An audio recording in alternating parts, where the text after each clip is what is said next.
3 দেখা যাচ্ছে? আজকে 6 নম্বর ক্লাস তো নাকি? 6 নম্বর না 5 নম্বর বলো তো? 5 নম্বর হবে। আচ্ছা, 5 নম্বর হবে না?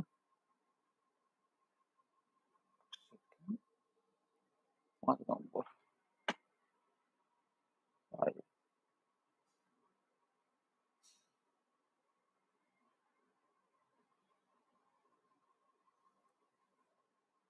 ঠিক আছে। আচ্ছা, তাহলে আগের দিনে কি অসুবিধা আছে একটুখানি আমরা প্রথমে আলোচনা করে নিই।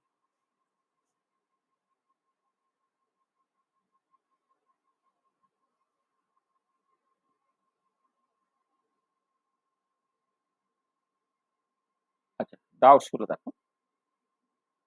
আচ্ছা, এবারে যেটা হয়েছিল যে এইখানে তোমার একটা মেটেরিয়াল ছিল,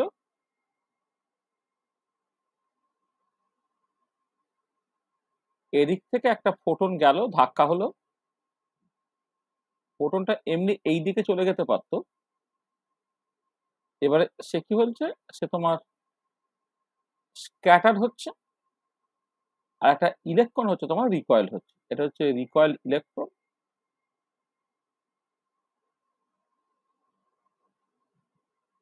এদিকটা হচ্ছে তোমার স্ক্যাটার্ড ফোটন, এটা তোমার ইনসিডেন্ট ফোটন,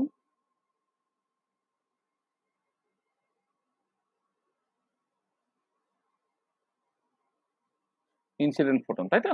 এটা আচ্ছা, এর মোমেন্টাম লিখেছিলাম p0, এর মোমেন্টাম p, আর এর মোমেন্টাম লিখেছিলাম p প্রাইম।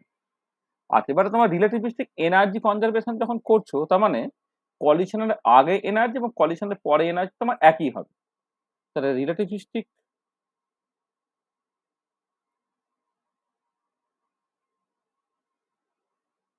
এনার্জি কনজারভেশন, আজকে অফলাইন অনলাইন দুজনই এসছো তো? অফলাইনে ছেলেরা এসেছো তো? হ্যাঁ, হ্যাঁ স্যার, অফলাইনে। ঠিক আছে। দেখো, রিলেটিভিস্টিক এনার্জি কনজারভেশন কি হচ্ছে না, তুমি দেখো, যেটা একটা ইম্পর্টেন্ট পয়েন্ট আমি তোমায় বলে দিই, যেটা আমি আগে আলোচনা করে নিয়েছিলাম, যে রিলেটিভিটিতে E square equal to P square C square plus M zero square C to the power 4 হয়। হ্যাঁ, এইটা হচ্ছে রিলেটিভিস্টিক মানে এনার্জি এক্সপ্রেশন, যে E square equal to P square C square plus M zero square C to the power 4। আর এবারে দেখো, তাহলে কলিশনের আগে ফোটন, তাহলে তার এনার্জি কত হবে? দেখো, ফোটনের রেস মাস কিন্তু 0। ফোটনের রেস মাস যদি 0 হয়, তাহলে E square equal to P square C square, E equal to PC হয়ে যাচ্ছে, তাই তো? এবারে কলিশনের আগে যেহেতু ফোটনের মোমেন্টামটা p0 ছিল, তাহলে করসপন্ডিং ফোটনের এনার্জি কত হবে? p0c। দেখো, এটা হচ্ছে কলিশনের আগে ফোটনের এনার্জি হচ্ছে p0c। ঠিক আছে? এটা বুঝতে পেরেছো? হ্যাঁ স্যার, হ্যাঁ। মানে ফোটনের রেস্ট মাস যেহেতু 0, তাহলে m0টা 0 হয়ে গেছে, E square equal to P square C square, তাহলে ই সমান কত হবে? পিসি হবে। এবারে যেহেতু কলিশনের আগে মোমেন্টামটা p0 ছিল, তাহলে এনার্জি হলো p0c। আচ্ছা, এবার ইলেকট্রনে এসো। আচ্ছা, ইলেকট্রন কলিশনের আগে তো রেস্টে ছিল, তাহলে রেস্টে যদি থাকে, তার করসপন্ডিং মোমেন্টাম যদি 0 হয়, তাহলে এনার্জি কত হবে? Equal to M C square. তাহলে ইলেকট্রনের যদি রেস্ট মাস এমই হয়, তাহলে এমই ইন্টু সি স্কোয়ার, এটা হলো কলিশনের আগে ইলেকট্রনের এনার্জি। এটা বুঝতে পেরেছো? হ্যাঁ স্যার। আচ্ছা, এবারে কলিশনের পরে যে ফোটনটা গেল, তার মোমেন্টাম যদি পি হয়, তাহলে করসপন্ডিং এনার্জি কত হবে? পিসি। আর যে ইলেকট্রনটা যাচ্ছে, সেই ইলেকট্রনটার মোমেন্টাম কিন্তু পি প্রাইম হয়, তাহলে এই এই এক্সপ্রেশন থেকে কি হবে? এনার্জিটা P prime square C square plus M square C to the power 4। মানে ইলেকট্রনটা যখন মোশনে আছে, যার মোমেন্টাম যদি পি প্রাইম হয়, আর রেট মাস যদি এম ই হয়, তাহলে এটা কত হবে? Root over of P prime square C square plus M square C to the power 4। দেখো, এই হচ্ছে রিলেটিভিস্টিক এনার্জি কনজারভেশন, এইটাই লেখা হয়েছিল। ঠিক আছে? বুঝতে পেরেছো? হ্যাঁ স্যার। হুম। আর কি, আর কারো কিছু অসুবিধা আছে?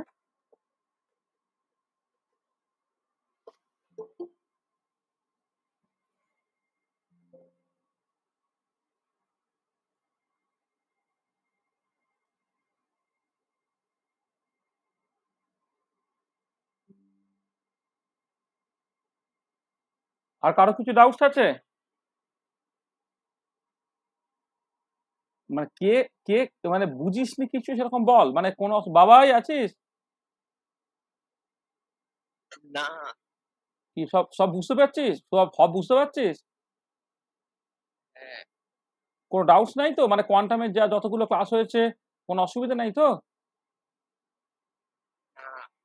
আচ্ছা আচ্ছা, তাহলে আমরা এগোই নাকি? Yes, আচ্ছা হ্যাঁ দেখো, স্যার। আচ্ছা তাহলে দেখো, তা যেটা হচ্ছে যে আমরা এই যে পরপর দুটো এফেক্ট পড়ে নিলাম তোমার, মানে পরপর দুটো এফেক্ট পড়লাম, একটা হচ্ছে ফটো ইলেকট্রিক এফেক্ট,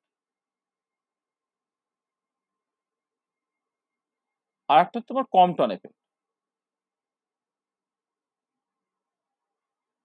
এই দুটো এফেক্ট থেকে যেটা অ্যাকচুয়ালি বেরোলো সেটা হচ্ছে corpuscular or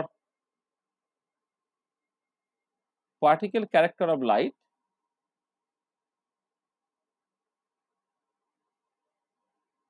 light has been revealed. Corpuscular বা particle character of light has been reveal এই ফটো ইলেকট্রিক এবং কম্পটন এফেক্ট থেকে। তার মানে পার্টিকেল অ্যাসপেক্ট অফ লাইট সেইটা বেসিক্যালি ফটো ইলেকট্রিক এবং কম্পটন এফেক্টে বেরিয়ে এলো। এবং এইখান থেকে তুমি যেটা পেলে যে এনার্জিটা, মানে লাইট যে কনসিস্ট অফ ফোটনস, তার এনার্জিটা হচ্ছে ইকুয়াল টু, তুমি যেভাবে লিখবে আর কি, ইকুয়াল টু তুমি এইচ নিউ লেখো, মানে ফটো ইলেকট্রিক এফেক্টে এনার্জিটা এইচ নিউ হিসেবে অ্যাপিয়ার করেছিল, আর কম্পটন এফেক্টে এই এনার্জি যেমন এইচ নিউ হয়, অ্যাট দ্য সেম টাইম তোমার এনার্জিটা কিন্তু পি ইন্টু সি এর সঙ্গে সমান হচ্ছে। আচ্ছা, এইচ নিউ মানে তো basically H C by lambda এইটা, তাহলে এনার্জিটা ফটো ইলেকট্রিক এফেক্টে ইকুয়াল টু এইচ নিউ বা এইচ সি বাই ল্যামডা ছিল। আবার রিলেটিভিটিতে এনার্জিটা ফোটনের জন্য ইকুয়াল টু পিসি তুমি লিখতে পারো, তাহলে from equation 1 and 2, from equation 1 and 2 তুমি কি পেলে যে ফোটনের সঙ্গে associated momentum P equal to তোমার এইচ ওভার ল্যামডা হয়ে গেল। তাহলে এই যে ডেরিভেশনটা, এইটা হচ্ছে বেসিক্যালি তোমার লাইট, যেটাকে মানুষ এতদিন ওয়েভ হিসেবে জানতো, যার একটা ওয়েভ লেন্থ ছিল, তার সঙ্গে অ্যাসোসিয়েটেড মোমেন্টাম পিটা হচ্ছে তোমার actually H by lambda, P equal to H by lambda. ঠিক আছে, এটা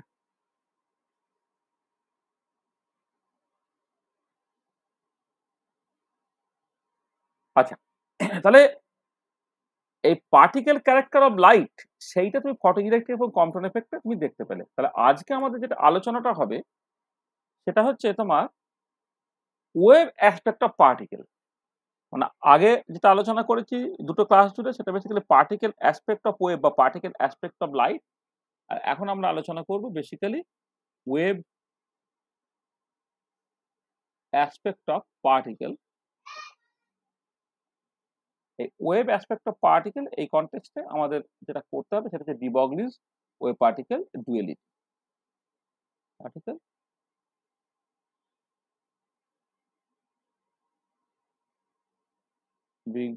D Broglie's wave particle duality, wave aspect of particle, হ্যাঁ, de Broglie's wave particle duality, এইটা হচ্ছে আজকে যেটা নিয়ে আমি অ্যাকচুয়ালি আলোচনা করতে চলেছি। আচ্ছা, গল্পটা স্টার্ট করা যাক এরকম একটা জায়গা থেকে, সেটা হচ্ছে এই যে চলো, আলো কি, এই প্রশ্নের যদি তুমি সদুত্তর খুঁজতে চাও তাহলে তুমি যেটা দেখলে সেটা হচ্ছে এই যে কিছু কিছু এক্সপেরিমেন্টে লাইট সে তার ওয়েভ ক্যারেক্টার শো করছে, যেমন ডিফ্রাকশন, ইন্টারফারেন্স, পোলারাইজেশন ইত্যাদি। আবার কিছু কিছু এক্সপেরিমেন্টে লাইট তার পার্টিকেল ক্যারেক্টার শো করছে, যেমন photo electric effect, Compton effect ইত্যাদি। মানে এখান থেকে তুমি যেটা বুঝতে পারলে আলোর একটা দ্বৈত সত্তা আছে, অর্থাৎ ডুয়েল ক্যারেক্টার আছে। কোথাও কোথাও লাইট ওয়েভ, কোথাও কোথাও লাইট পার্টিকেল। ঠিক আছে, তাই এরকম এই এই রেজাল্টটা কিন্তু 1923 সালে তোমার জানা আছে। সেটা কি না, যে what is the nature of light, what is the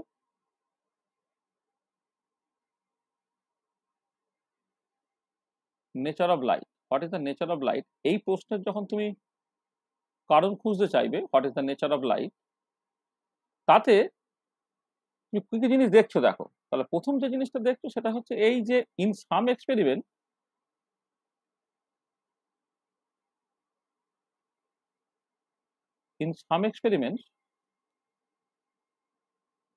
light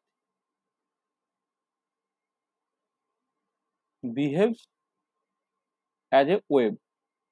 আচ্ছা কি সব এক্সপেরিমেন্ট গুলো? যেমন ধরো যে কোনো ডিফ্র্যাকশন এক্সপেরিমেন্ট, ইয়াংস ডিফ্র্যাকশন ছিল, ইন্টারফেয়ারেন্স এক্সপেরিমেন্ট,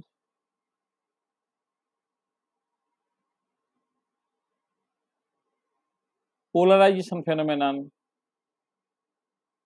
এক্সেট্রা, এইগুলোতে লাইট অ্যাকচুয়ালি তোমার ওয়েভের রোল প্লে করছে। আচ্ছা in some other experiments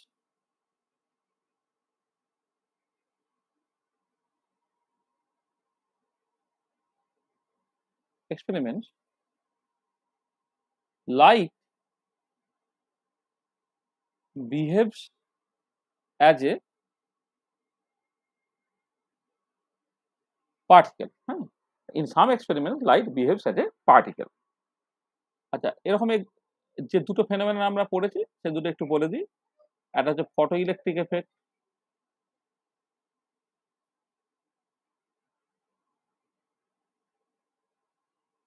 Compton effect etcetera. তো এই এক্সপেরিমেন্ট গুলোতে লাইট তোমার পার্টিকেলের মতো বিহেভ করছে। তো এইখান থেকে আমি যেটা কনক্লুশনে ড্র করতে পারি সেটা হচ্ছে এই যে কনক্লুশন যেটা ড্র করতে পারি সেটা হচ্ছে এই কি না, লাইট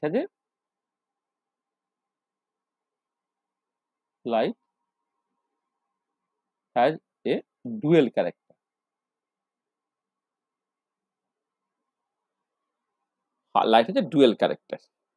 লাইটের দ্বৈত সত্তা আছে, একটা সত্তা হচ্ছে ওয়েভ আর একটা সত্তা হচ্ছে তোমার পার্টিকেল। তাহলে এইটা 1923 সালে যখন কম্পটন এফেক্ট হয়ে গেল সেই অবস্থাতে মোটামুটি ভাবে এটা কনফার্ম হয়ে গেছে যে হ্যাঁ আলোর দ্বৈত সত্তা আছে। অর্থাৎ আলো যেটাকে এর আগে 200 বছর ধরে প্রায় মানে তোমার সেই হাইগেন্সের সময় থেকে আলোকে ওয়েভ হিসেবে মানুষ মেনে আসছিল, এই ফটো ইলেকট্রিক কম্পটন এফেক্ট এই দুটো এক্সপেরিমেন্টের থ্রু দিয়ে যেটা দেখা গেল আলো যেটা এতদিন ওয়েভ ছিল তার অ্যাকচুয়ালি পার্টিকেল ক্যারেক্টার আছে। এবারে এইটাকে দেখার পর ডি ব্রগলি কি ভাবলেন?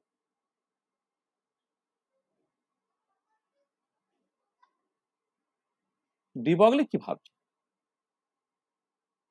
1924 সালে? আচ্ছা ডি ব্রগলি একটা ভাবছেন যে ধরো X ray, Compton এফেক্টে X ray সেটা একটা ইলেকট্রোম্যাগনেটিক রেডিয়েশন হিসেবে লোকে জানে। রনজেন 1895 সালে এক্স আবিষ্কার করেছেন। এক্স রে ডিফ্র্যাকশন এক্সপেরিমেন্ট প্রচুর করা হয়েছে। তোমার 1912-13 সালে বিজ্ঞানী ব্র্যাগ, হাও এরা সব হ্যাঁ ইলেকট্রন মানে তোমার এক্স রে ডিফ্র্যাকশন এক্সপেরিমেন্ট করে পরিষ্কার দেখেছে যে অ্যাকচুয়ালি এক্স রে একটা ইলেকট্রোম্যাগনেটিক ওয়েভ। কম্পটন এফেক্টে কি হলো, সেই এক্স রেই সে কিনা তোমার যে এতদিন ওয়েভ হিসেবে জানা যেত, যাকে যাকে এতদিন ওয়েভ হিসেবে মানা হতো আর কি, তার পার্টিকেল ক্যারেক্টার দেখা। তার মানে দীপাবলিকে এটা ভাবলেন যে X ray which was considered as wave has particle character.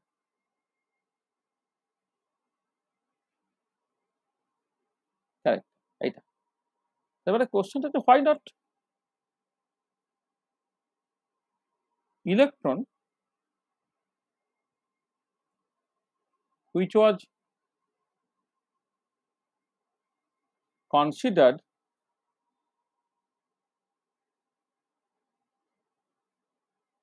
why not electron which was considered as particle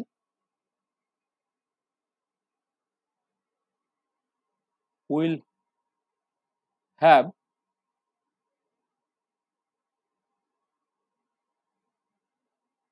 wave character? Why not electron which was considered as particle will have wave character? তাহলে দেখো X ray যেটাকে মানুষ এতদিন wave হিসেবে জানতো, সেই X ray particle character show করলো কোথায়? না কম্পটন স্ক্যাটারিং বা কম্পটন এফেক্টে। 1923 সালে সেটা এস্টাবলিশড হলো। ঠিক সেই সময় ডিবগলি তিনি এটা ভাবলেন যে এক্স রে যাকে এতদিন ওয়েভ হিসেবে জানতাম, তার যদি পার্টিকেল ক্যারেক্টার থাকে, তাহলে ইলেকট্রন তার কি ওয়েভ ক্যারেক্টার থাকতে পারে বা তার ওয়েভ ক্যারেক্টার থাকবে না কেন? সেইখান থেকে তিনি আল্টিমেটলি সাজেস্ট করলেন যেটা, suggested that যে for every moving particle, শুধু ইলেকট্রন নয়, মানে for every moving particle there is an associated wave called the matter wave, or the wavelength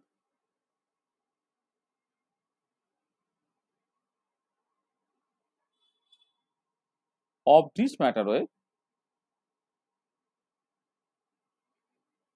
wavelength of this matter wave, lambda equal to h over p equal to h over m. তাহলে এই যে যেটা হলো যে lambda equal to h over p বা h over mv, এটাকেই বলা হচ্ছে ডিবগলির হাইপোথিসিস। ডিবগলির হাইপোথিসিস তাহলে কি হলো না, তিনি যেটা সাজেস্ট করলেন সেটা হচ্ছে for every moving particle there is an associated wave call the matter wave, the wavelength of this matter wave lambda equal to H over P বা এইচ ওভার এম। এইটা তিনি সাজেস্ট করলেন, ঠিক আছে। তাহলে যেমন তোমার মানে ব্যাপারটা দেখো, ফোটন যার ওয়েভলেন্থ ছিল ল্যামডা, তার সঙ্গে associated momentum P equal to H over lambda ছিল, এটা অ্যাজ ইফ যেন ইকুয়েশনটা ঘুরে গেছে, যে তোমার যেখানে মানে আগেরটা ছিল তোমার ওয়েভলেন্থ জানা ছিল, মোমেন্টাম তোমাকে জানতে হতো, এখন মোমেন্টাম জানা আছে, সেই মতো করে ওয়েভলেন্থ জানতে হবে, যে wavelength lambda equal to H over P হয়ে যায়। এটা ডিবগলিকে সাজেস্ট করে। আচ্ছা, এবারে কথাটা হচ্ছে এই যে সাজেশনটা দিল তার তো পিছনে একটা কারণ থাকবে বা ব্যাকগ্রাউন্ড থাকবে। হঠাৎ করে তিনি আকাশ থেকে বলে দিলেন যে তোমার ল্যামডাটা এইচ ওভার পি হবে, এটা তো বলা তো সহজ ছিল না। আজ এবারে কথাটা হচ্ছে যে মানে প্রথম যে জিনিসটা হবে সেটা হচ্ছে এই যে দেখো 1922 সালে কিন্তু বোর্ড নোবেল পেয়েছে বোর্ড থিওরির জন্য, যে বোর্ড থিওরিতে ইলেকট্রনকে কিন্তু পার্টিকেল ধরা হয়েছে। এছাড়া থমসন তিনি নোবেল পেয়েছেন ইলেকট্রন আবিষ্কার করার জন্য, যেখানে ইলেকট্রনকে কিন্তু পার্টিকেল ধরা হয়েছে। মানে এটা কথা হচ্ছে যে ইলেকট্রন যে পার্টিকেল সেটা কিন্তু ওয়েল এস্টাবলিশড, মানে পার্টিকুলার বোর্ড থিওরি যে একটা one of the successful theory, যা দিয়ে তুমি অনেক কিছু এক্সপ্লেন করে ফেলতে পারলে, যেখানে ইলেকট্রনকে পার্টিকেল ধরা হয়েছে, তার মানে পার্টিকেল অ্যাসপেক্ট বা পার্টিকেল ক্যারেক্টার অফ ইলেকট্রন সেটা কিন্তু ওয়েল এস্টাবলিশড। এবার তুমি যখন হঠাৎ দাবি করছো যে সেই ইলেকট্রনটা অ্যাকচুয়ালি পার্টিকেল নয়, সেই ইলেকট্রন অ্যাকচুয়ালি ওয়েভ, তখন তো সবার মনে এই প্রশ্নটা জাগবে যে এই মাত্র 1-2 বছর আগে বোর সাহেব তিনি নোবেল পেয়েছেন ইলেকট্রনকে পার্টিকেল ধরে, যেখানে বোর্স কোয়ান্টাইজেশন প্রিন্সিপাল বলছেন যে অ্যাঙ্গুলার মোমেন্টাম এমভিআরটা হচ্ছে এন এইচ ওভার 2 পাই হবে। এবার কথাটা হচ্ছে যে যদি তুমি আজকে হঠাৎ করে বলো যে না ইলেকট্রন পার্টিকেল না, ইলেকট্রন অ্যাকচুয়ালি ওয়েভ, তাহলে তোমার বোর্স কোয়ান্টাইজেশন দিলে তোমার কি হবে? এটা কথা হচ্ছে যে if we assume that electron as a wave, if we assume that electron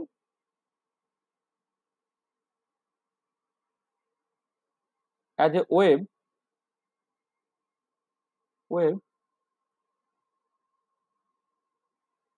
then what about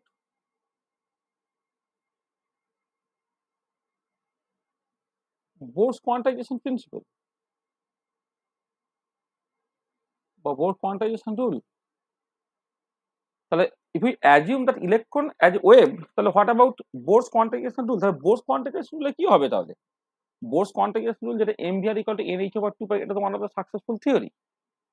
আর সেইটা কি করে সলভ করা হলো? সেটা সলভ করার জন্য যেটা ধরে নেওয়া হলো সেটা হচ্ছে এই যে বলা হলো যে to have a stationary orbit,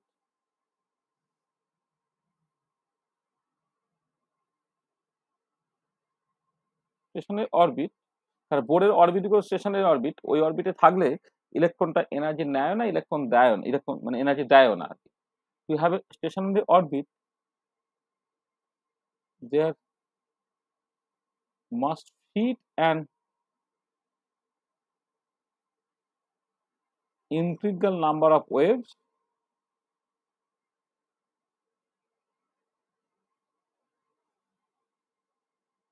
within the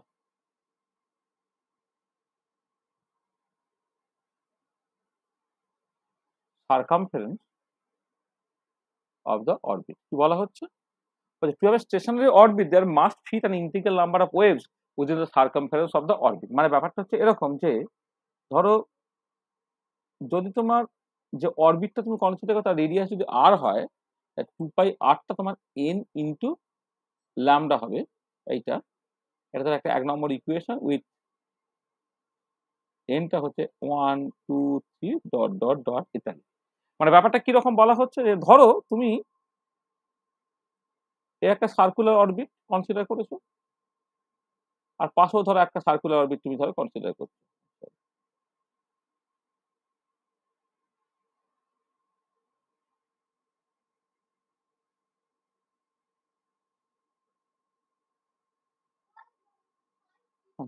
circular orbit, ঠিক আছে? দেখো এবারে ধরো তুমি ধরো একটা ওয়ে, মানে আমি এখন এই অরবিটটা যেটা এই পার্টিকেলটা কালো দাগ দিয়ে যাচ্ছিল এইটা, এইভাবে না করে আমি বললাম যে না ওটা অ্যাকচুয়ালি তোমার ওয়েভের মতো।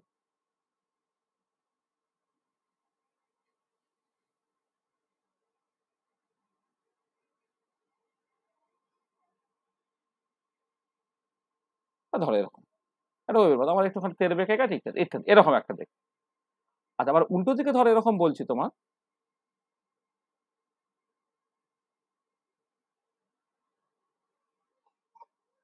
ধরো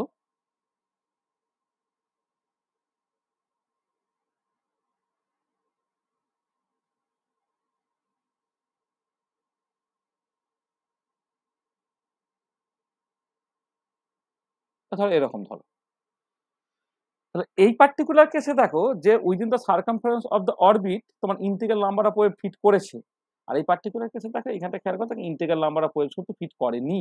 তার মানে এই পার্টটা হচ্ছে তোমার অ্যালাউড হলো, এটা অ্যালাউড স্টেশনারি অরবিটের জন্য, এটা হচ্ছে নট অ্যালাউড। তাহলে এই যে to have a stationary orbit there must fit an integral number of waves within the circumference of the orbit, এটাকে তুমি ডি ব্রগলিজ কোয়ান্টাইজেশন রুলও বলতে পারো, যেটা বলছে 2πr equal to n into lambda. আচ্ছা এবারে তোমার যেটা কথা হচ্ছে যে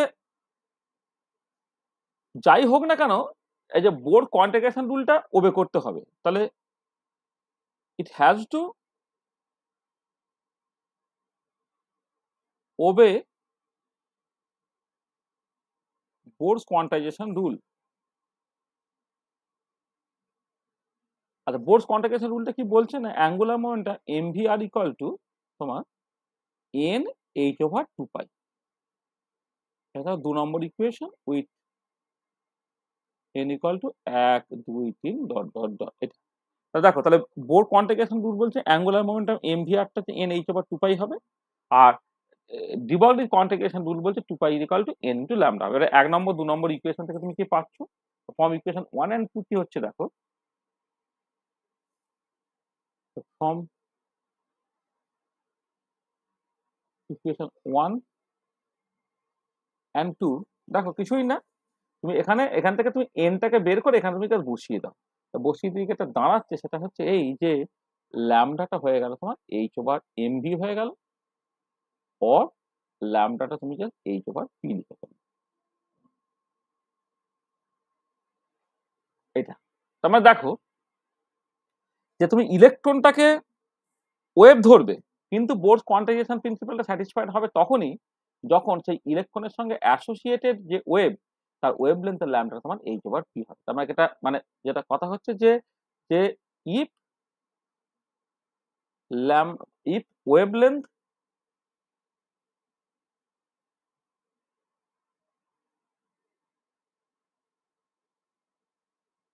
wavelength associated to the electron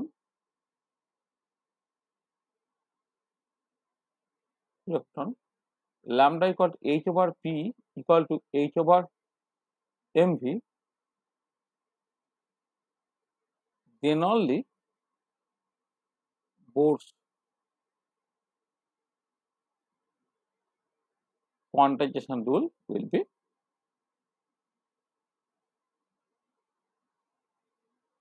satisfied. তার মানে এই ইলেকট্রনকে তুমি তো বলে দিলে ওটা পার্টিকেল না, সেটা ওয়েভ। যখনই ওয়েভ বলে দেবে তাহলে সেই ওয়েভ তার সঙ্গে অ্যাসোসিয়েটেড ওয়েভ লেন্থ কত সেটা তোমায় বলতে হবে। সেই ওয়েভ লেন্থ তুমি বের করছো কি করে? দুটো রুল থেকে, একটা হচ্ছে বোর্স কোয়ান্টিফিকেশন রুলটা ওবে করতে হবে, আর একটা ডি ব্রগলির কোয়ান্টিফিকেশন রুল, সেটা বলে দিচ্ছে to have a stationary orbit there must fit an integral number of waves within the circumference of the orbit. সেইখান থেকে তুমি ল্যামডাটা equal to H over p পেয়ে গেলে। এটা আচ্ছা, অনেক সময় প্রবলেম, পরীক্ষায় প্রবলেমটাকে ঘুরিয়ে পড়ে এইরকম ভাবে, মানে অ্যাকচুয়ালি হিস্টোরিক্যালি আমি যেরকম ভাবে বললাম লজিক্যালি ওই রকম হওয়ার কথা, কারণ বোর্স কোয়ান্টিফিকেশন রুল তোমার আগে থেকে জানা ছিল। D Broglie's wave particle duality তোমার পরে এসেছে। তার মানে ডি ব্রগলিজ ওয়েভ পার্টিকেল ডুয়ালিটিটা যেটা বলছে যে পার্টিকেলের সঙ্গে বা ইলেকট্রনের সঙ্গে অ্যাসোসিয়েটেড ওয়েভের wavelength lambda equal to H over P হবে। তাই এই ল্যামডাটা সার্টেনলি হচ্ছে বোর্স কোয়ান্টিফিকেশন রুলটাকে স্যাটিসফাই করানোর জন্যই হচ্ছে এসেছে। এটা খুব এক্সপেক্টেড। প্রবলেম পরীক্ষা দেবে অন্যরকম ভাবে পড়ে, সেটা হচ্ছে এই যে যে derive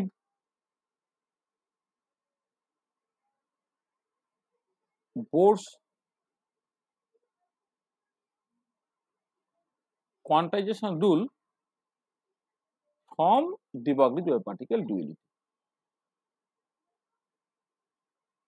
From de Broglie's wave particle duality. Yeah, derive both quantization rule from de Broglie's wave particle duality. de Broglie's wave particle duality থেকে হচ্ছে তোমার বোর্স কোয়ান্টিফিকেশন রুলটাকে তোমাকে বের করতে বলছে। এইটা করবে কি করে? আমি উত্তরটাকে লিখে দিচ্ছি। তাহলে প্রথমে লিখবে যে to have A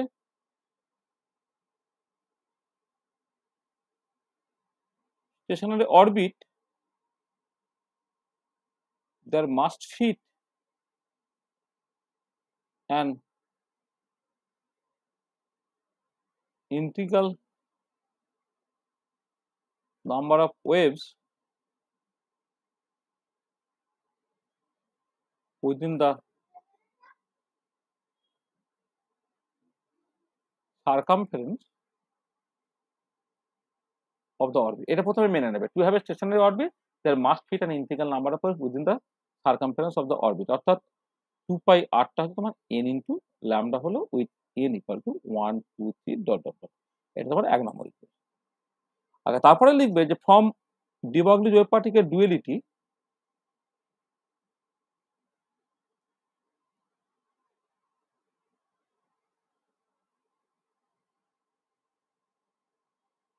D Broglie's wave particle duality কি বলছে না, ল্যামডা ইকুয়াল টু তোমার H over P equal to H over M. এটা ধরো তোমার 2 নম্বর ইকুয়েশন। এটা এবার ফ্রম ইকুয়েশন 1 and 2 তুমি জাস্ট করছো। তাহলে ইকুয়েশন 1 ওভার 2 এ এই ল্যামডার জায়গায় এইচ ওভার এম তুমি বসিয়ে দাও। From equation 1 and 2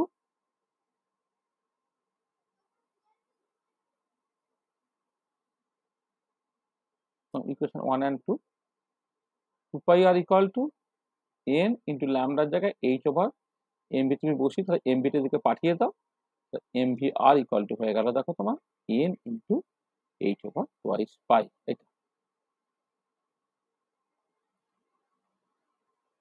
with n equal to 1 2 3 dot dot dot. এটা this is the Bohr quantization rule.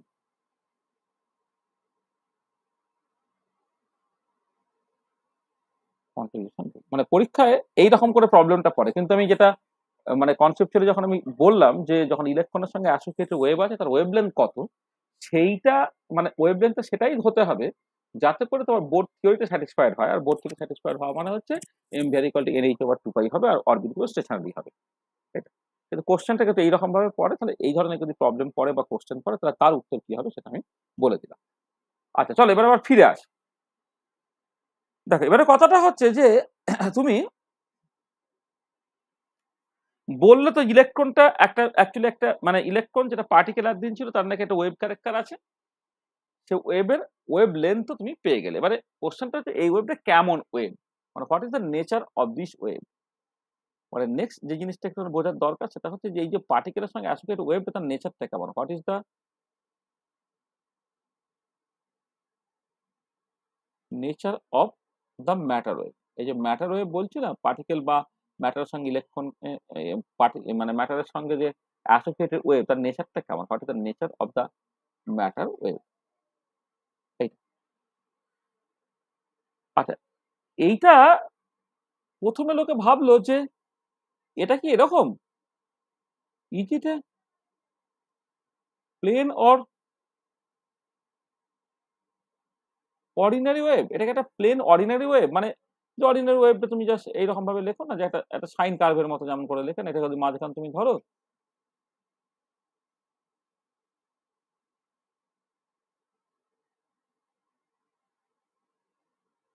এরকম আর কি। এটা একটা অর্ডিনারি ওয়েভ, মানে মানে is it a plane or ordinary wave having a definite momentum. মানে এই ধরনের ওয়েভের একটা ডেফিনাইট মোমেন্টাম আছে, হ্যাভিং এ ডেফিনাইট মোমেন্টাম, মানে is it a plane or ordinary wave having a definite momentum. এইটা কি মানে এরকম দেখতে কি? আচ্ছা, উত্তর হচ্ছে নো, না। কেন কেন? আচ্ছা, প্রথম যেটা গন্ডগোল সেটা হচ্ছে এই যে ইলেকট্রন বা যে কোনো একটা পার্টিকেল সে কিন্তু লোকালাইজড, কিন্তু এই যে ওয়েভটা তুমি কনসিডার করছো ওয়েভটা কিন্তু কমপ্লিটলি ডিলোকালাইজড। প্রথম কথা হচ্ছে যে particle is localized, but plane wave যেটা আমি কনসিডার করেছি হবে কি definite momentum, plane wave is completely delocalised.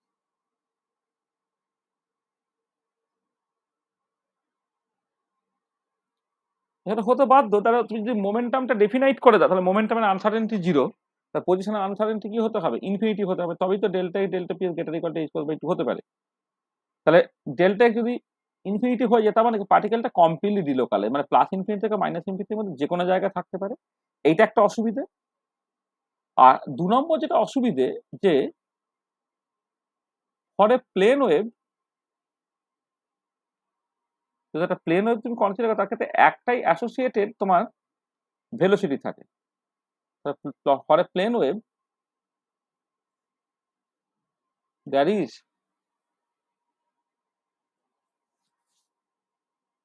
there মানে for a plane wave there is only one type of velocity called the phase velocity. Phase velocity. It is defined as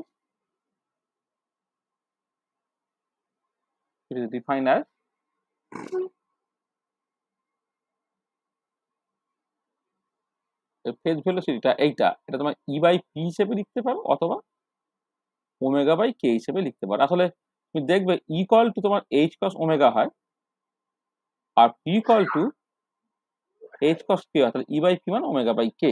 তার মানে একটাই ভেলোসিটির সাথে phase velocity E by P, মানে এনার্জিকে momentum দিয়ে ভাগ করতে হবে, ওমেগা বাই ওমেগাকে কে দিয়ে ভাগ করতে হবে। আচ্ছা, তুমি জাস্ট দেখো এই যে পার্টিকেলটা কমপ্লিটলি ডিলোকালাইজড দেখছি, কিন্তু প্লেন ওয়েভ হয় তার পার্টিকেলটা কমপ্লিটলি ডিলোকালাইজ, তাহলে কমপ্লিটলি ডিলোকালাইজ একমাত্র ফ্রি পার্টিকেল হতে পারে। তাহলে কমপ্লিটলি ডিলোকালাইজ পার্টিকেল যেটা হয়, কমপ্লিটলি ডিলোকালাইজ পার্টিকেল মানে তোমার basically free particle, free particle. আচ্ছা, ফ্রি পার্টিকেল যদি হয় তাহলে তার এনার্জিটা কত হবে, পুরোটাই কাইনেটিক এনার্জি, তোমার P square by twice M. এইটা এখান থেকে তুমি ই বাই পি করো তাহলে কি দাঁড়াচ্ছে, এটা পি বাই টোয়াইস এম হচ্ছে। তুমি খেয়াল করে দেখো এটা হাফ ইন্টু, মানে এটা হচ্ছে তোমার ফেজ ভেলোসিটি, হাফ ইন্টু তোমার পার্টিকেল ভেলোসিটি। পার্টিকেল ভেলোসিটি কি, মোমেন্টামকে মাস দিয়ে ভাগ করলে তোমার পার্টিকেল ভেলোসিটি বেরোয়। তার মানে পরিষ্কার বুঝতে পারলে যে পার্টিকেলের সঙ্গে অ্যাসোসিয়েটেড যে ভেলোসিটি সেটা কোনো রকম ভাবে ফেজ ভেলোসিটি হতে পারে না, কারণ পার্টিকেলের ভেলোসিটি পি বাই এম, হ্যাঁ, সেটা কিন্তু তোমার টোয়াইস ইন্টু ফেজ ভেলোসিটি হয়ে যাচ্ছে। তাহলে যেটা দাঁড়াচ্ছে যে পরে প্লেন ওয়েভ, তুমি যারা পার্টিকেলের সঙ্গে অ্যাসোসিয়েটেড ওয়েভটা যদি প্লেন ওয়েভ হয়, তাহলে সেই যে পার্টিকেল বা তার সঙ্গে অ্যাসোসিয়েটেড ওয়েভের একটাই ভেলোসিটি থাকবে, সেটা হচ্ছে ফেজ ভেলোসিটি। সেই ফেজ ভেলোসিটি দেখো পার্টিকেল ভেলোসিটির সঙ্গে মিলছে না, অর্থাৎ ফেজ ভেলোসিটিটা is not equal to particle velocity, not equal to particle. তাহলে এই দুটো হচ্ছে তোমার বেসিক্যালি একটু মানে রয়ে গেল, মানে মানে যে একটা পার্টিকেলের সঙ্গে অ্যাসোসিয়েটেড ওয়েভ বা ম্যাটার ওয়েভটা তুমি যদি প্লেন একটা ordinary wave having a definite momentum বলো, তাহলে কিন্তু তোমার দুটো প্রশ্নের উত্তর মিলছে না। একটা হচ্ছে যে পার্টিকেল তো লোকালাইজড, কিন্তু প্লেন ওয়েভ সেটি লোকালাইজড হচ্ছে 1 নম্বর। আর 2 নম্বর হচ্ছে যে প্লেন ওয়েভের সঙ্গে অ্যাসোসিয়েটেড একটাই ভেলোসিটি, সেটা একটা ফেজ ভেলোসিটি। এবারে তুমি যদি বলো যে একটা পার্টিকেল, সেটা হচ্ছে ওই ওয়েভটা প্লেন ওয়েভটা, তাহলে পার্টিকেলের ভেলোসিটি মানে ওই ফেজ ভেলোসিটিই হতে হবে। তো দেখতে পাচ্ছ পার্টিকেলের ভেলোসিটি এবং ফেজ ভেলোসিটি তোমার সমান হচ্ছে না, phase velocity not equal to particle velocity, এটা তুমি দেখতে পাচ্ছ। ঠিক আছে, তাহলে এবারে কথাটা হচ্ছে যে তাহলে মানে হলো না, মানে একটা প্লেন বা অর্ডিনারি ওয়েভ তুমি যেটা ভাবছিলে সেটা তাহলে হলো না, তাহলে কি তাহলে অ্যাকচুয়ালি নেক্সট যেটা হতে পারে সেটা হচ্ছে যে পার্টিকেলটা লোকালাইজড হতে হবে। লোকালাইজড হতে গেলে তোমার কি হতে পারে না, infinite number of planes waves with different momentum তারা যদি সুপারপোজ করে একটা পার্টিকুলার পয়েন্টে পার্টিকেলটা লোকালাইজড হয়ে যেতে পারে। তার মানে এটা হতে পারে যে is it the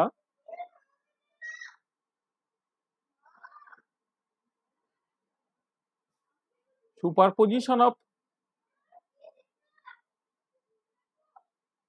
infinite number of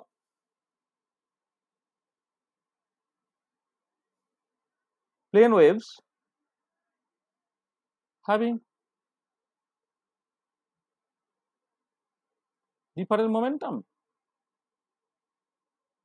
ব্যাপারটা এরকম কি যে is it a superposition of infinite number of plane waves having different momentum? তাহলে প্রথমে তো আমি ভাবলাম যে এইটা, যে is it a plane or ordinary wave having a definite momentum, এইটা উত্তর হলো না। আর এর ক্ষেত্রে কিন্তু উত্তরটা হচ্ছে তোমার নো। কেন? দেখো তুমি যখন infinite number of planes waves with different momentum করবে, মানে এটা করার উদ্দেশ্যটা হচ্ছে পার্টিকেলটাকে লোকালাইজ করা।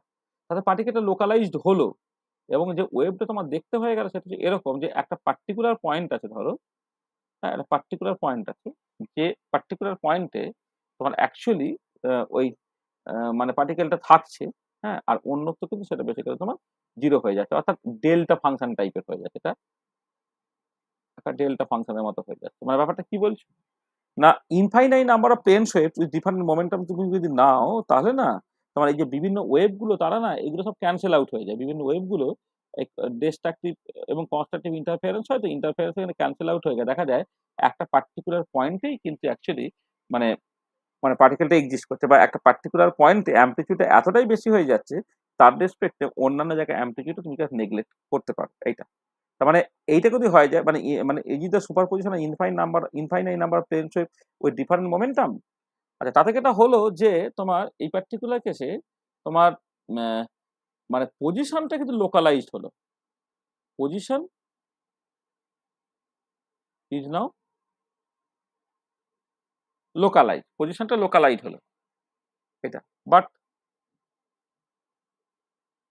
Momentum is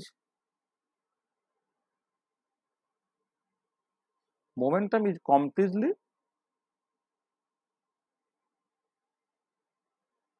delocalise, completely arbitrary.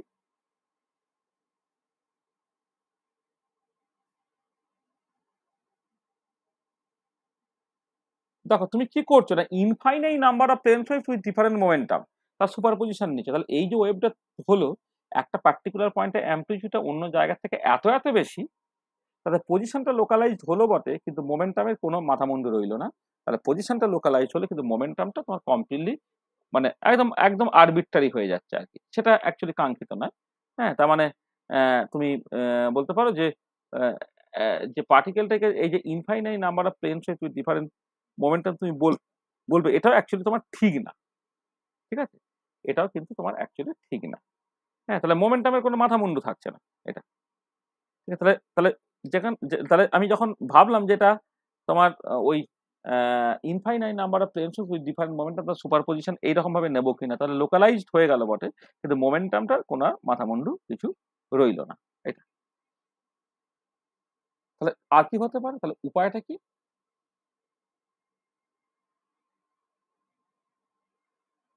Way আউটটা কি তাহলে?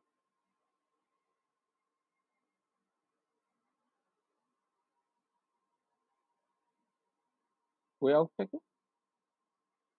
আচ্ছা, ওয়ে আউটটা যেটা সাজেস্ট করা হলো সেটা হচ্ছে এই যে it is a superposition of finite number of plane waves with different momentum.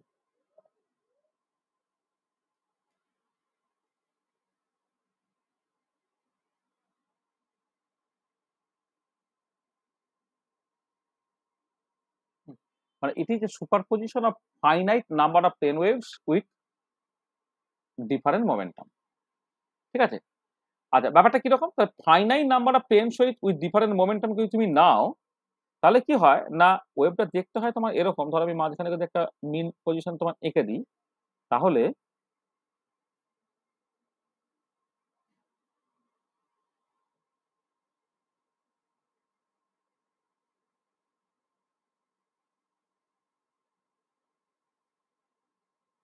হ্যাঁ, দেখো তোমার এই ওয়েভগুলো সুপারপোজ করে এরকম দেখতে হয়।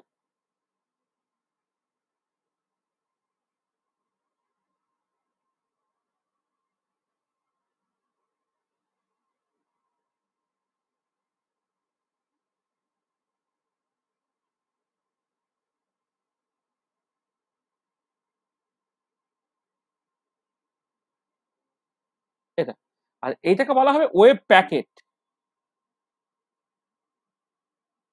এটা হচ্ছে ওয়েভ প্যাকেট। তাহলে ম্যাটার ওয়েভটা বেসিক্যালি ওয়েভ প্যাকেট। হ্যাঁ, এবার ওয়েভ প্যাকেটের ক্ষেত্রে যেটা কথা হচ্ছে যে পার্টিকেলটা একটা পার্টিকুলার পয়েন্টে লোকালাইজ নয়, কিন্তু একটা রিজিয়নের মধ্যে লোকালাইজ। ওয়েভ প্যাকেটের ক্ষেত্রে হচ্ছে the particle is localized within a finite region. এটা কিন্তু একটা ফাইনাইট রিজিয়নের মধ্যে লোকালাইজ। এমন নয় যে একটা পার্টিকুলার পয়েন্টে লোকালাইজ, সেটাও যেমন সত্যি নয়, আবার একটা একদম কমপ্লিটলি ডিলোকালাইজ সেটাও সত্যি নয়। তার মানে the particle is localise within a finite region. একটা ফাইনাইট রিজিয়নের মধ্যে লোকালাইজ হলো, এটা এক নম্বর। তাহলে লোকালাইজেশনটা তোমার এইরকম ভাবে ব্যাখ্যা হলো যে একটা পার্টিকুলার পয়েন্টে লোকালাইজ হলো না, কিন্তু তাকে একটা পার্টিকুলার রিজিয়ন আছে, এই রিজিয়নের মধ্যে কিন্তু সে বেসিক্যালি লোকালাইজ। এটা এক নম্বর। আর দু নম্বর হচ্ছে যে এই ওয়েভ প্যাকেট, যেটা wave packet has two kind of velocities. Velocity কি কি সেটা? এক নম্বরে তোমার ফেজ ভেলোসিটি, যেটা আমি ডিফাইন করলাম, ভি ফেজটা হচ্ছে তোমার ই বাই পি অর্থাৎ ওমেগা বাই কে, এটা। আর দু নম্বর হচ্ছে তোমার গ্রুপ ভেলোসিটি, এটা ভি গ্রুপটা হচ্ছে তোমার ডিই বাই ডিপি বা ডি ওমেগা বাই ডিকে। এটা ফেজ ভেলোসিটি, এটা হচ্ছে গ্রুপ ভেলোসিটি। আচ্ছা দেখো যে এই যদি তোমার দুটো ভেলোসিটি হয়, তাহলে খেয়াল করে দেখো যে ফেজ ভেলোসিটিটা সেটা তোমার পার্টিকেলের ভেলোসিটির সাথে মিলছে না, কিন্তু ধরো ফর এ ফ্রি পার্টিকেল তাদের এনার্জিটা সেটা তো P square by twice M. তুমি এবার এখান থেকে ডি বাই ডিপি করো, কত হচ্ছে তোমার? পি বাই এমই হচ্ছে। তাহলে ডি বাই ডিপি এটাই হচ্ছে তোমার বেসিক্যালি গ্রুপ ভেলোসিটি। সেটা দেখো তোমার এই পার্টিকেল ভেলোসিটির সঙ্গে সমান হলো। তোমার it is the group velocity which is actually equal to the particle velocity. তার মানে দেখো তোমার এই পার্টিকেল ভেলোসিটিও মিলে গেছে আর লোকালাইজেশনটাও মিলে গেছে। এবং এই পার্টিকুলার কেসে দেখো মোমেন্টামটা সেটা কিন্তু একটা সার্টেন রিজিয়নের মধ্যেই থাকবে। মানে তোমার একদম প্লেন অর্ডিনারি ওয়েভ হলে তার ডেফিনাইট মোমেন্টাম, মোমেন্টামের আনসার্টেনিটি জিরো। সেকেন্ড ক্ষেত্রে তুমি infinite number of plane wave different momentum তার যদি সুপারপজিশন নাও, তাহলে তুমি যেটা পজিশনটা লোকালাইজ পেলে কিন্তু মোমেন্টামটা কমপ্লিটলি আরবিট্রারি হয়ে গেল, মানে ইনফাইনাইট নাম্বার অফ প্লেন সহিত ডিফারেন্ট মোমেন্টাম যখন করে তুমি মিক্স করে ফেলছো তখন অ্যাকচুয়ালি তার মোমেন্টাম তুমি কিছু বলতে পারছো না। কিন্তু এই ক্ষেত্রে এই থার্ড কেসে যখন ওয়েব প্যাকেট নিয়ে কথাবার্তা বলা হলো, ফাইনাইট বাট মোটামুটি লার্জ নাম্বার অফ ওয়েভস তার যদি সুপার পজিশন নেওয়া হয় তাহলে তার মোমেন্টামটাও একটা রিজিয়নের মধ্যে থাকলো, পজিশনটা একটা রিজিয়নের মধ্যে তোমার থাকলো। এবং এক্ষেত্রে তুমি যেটা দেখতে পারলো যে এই যে মানে অ্যাকচুয়ালি ইন্ডিভিজুয়াল ওয়েভ বেসে অসিলেট করছে, তার সঙ্গে এই এনভালপটা একটা পার্টিকুলার ভেলোসিটিতে মুভ করছে, সেটাকে বলা হচ্ছে তোমার বেসিক্যালি গ্রুপ ভেলোসিটি। তাহলে পার্টিকুলার সঙ্গে অ্যাসোসিয়েটেড ভেলোসিটিটা অ্যাকচুয়ালি তোমার কিন্তু গ্রুপ ভেলোসিটি। ঠিক আছে, তাহলে যেটা দাঁড়াচ্ছে যে এই what is the nature of the wave, না ম্যাটার ওয়েভটা অ্যাকচুয়ালি তোমার ওয়েভ প্যাকেট। তাহলে matter wave is actually wave packet. যদি বলে যায় মানে পার্টিকেলের সঙ্গে অ্যাসোসিয়েটেড যে ওয়েভ যাকে বলে ম্যাটার ওয়েভ, তার নেচারটা কি তুমি জাস্ট বলবে এটা অ্যাকচুয়ালি একটা ওয়েভ প্যাকেট। ঠিক আছে, তাহলে বোঝা গেল যে আমরা যে জায়গা থেকে শুরু করেছিলাম, দেখো প্রথমে আমরা শুরু করেছিলাম যে লাইট তার দ্বৈত সত্তা আছে, মানে এক্স রে পার্টিকুলারলি যাকে এতদিন আগে মানুষ ওয়েভ হিসেবে জানতো এখন সে পার্টিকেল হয়ে গেল বা পার্টিকেল অ্যাসপেক্ট শো করল। তখন ডিবগলি এটা ভাবলেন যে এক্স রে যাকে আমি ওয়েভ জানতাম তার যদি পার্টিকেল ক্যারেক্টার থাকে, তাহলে ইলেকট্রন যাকে আমি পার্টিকেল জানি তার ওয়েভ ক্যারেক্টার থাকতে আপত্তি কোথায়। তিনি সাজেস্ট করলেন যে শুধু ইলেকট্রন করে যে কোনো পার্টিকেলের সঙ্গে অ্যাসোসিয়েটেড একটা ওয়েভ আছে, দেখা হচ্ছে ম্যাটার ওয়েভ, এবং তার তিনি ওয়েভ লেন্থও বলে দিলেন, সেটা হচ্ছে h/p বা h/mp। আচ্ছা, এবারে কোশ্চেনটা হচ্ছে যে যখনই তুমি বললে ইলেকট্রনটা অ্যাকচুয়ালি পার্টিকেল না ইলেকট্রনটা অ্যাকচুয়ালি ওয়েভ, তাহলে কতগুলো প্রশ্ন অটোমেটিক্যালি চলে আসে। সেটা হচ্ছে তাহলে বোর থিওরি কি হবে। দেখা গেলো বোর থিওরি ম্যানেজ করতে গেলে ওয়েভ লেন্থটা ল্যাম্বডা h/p হতে হবে। ঠিক আছে, বোর থিওরি এটা। সেকেন্ড যেটা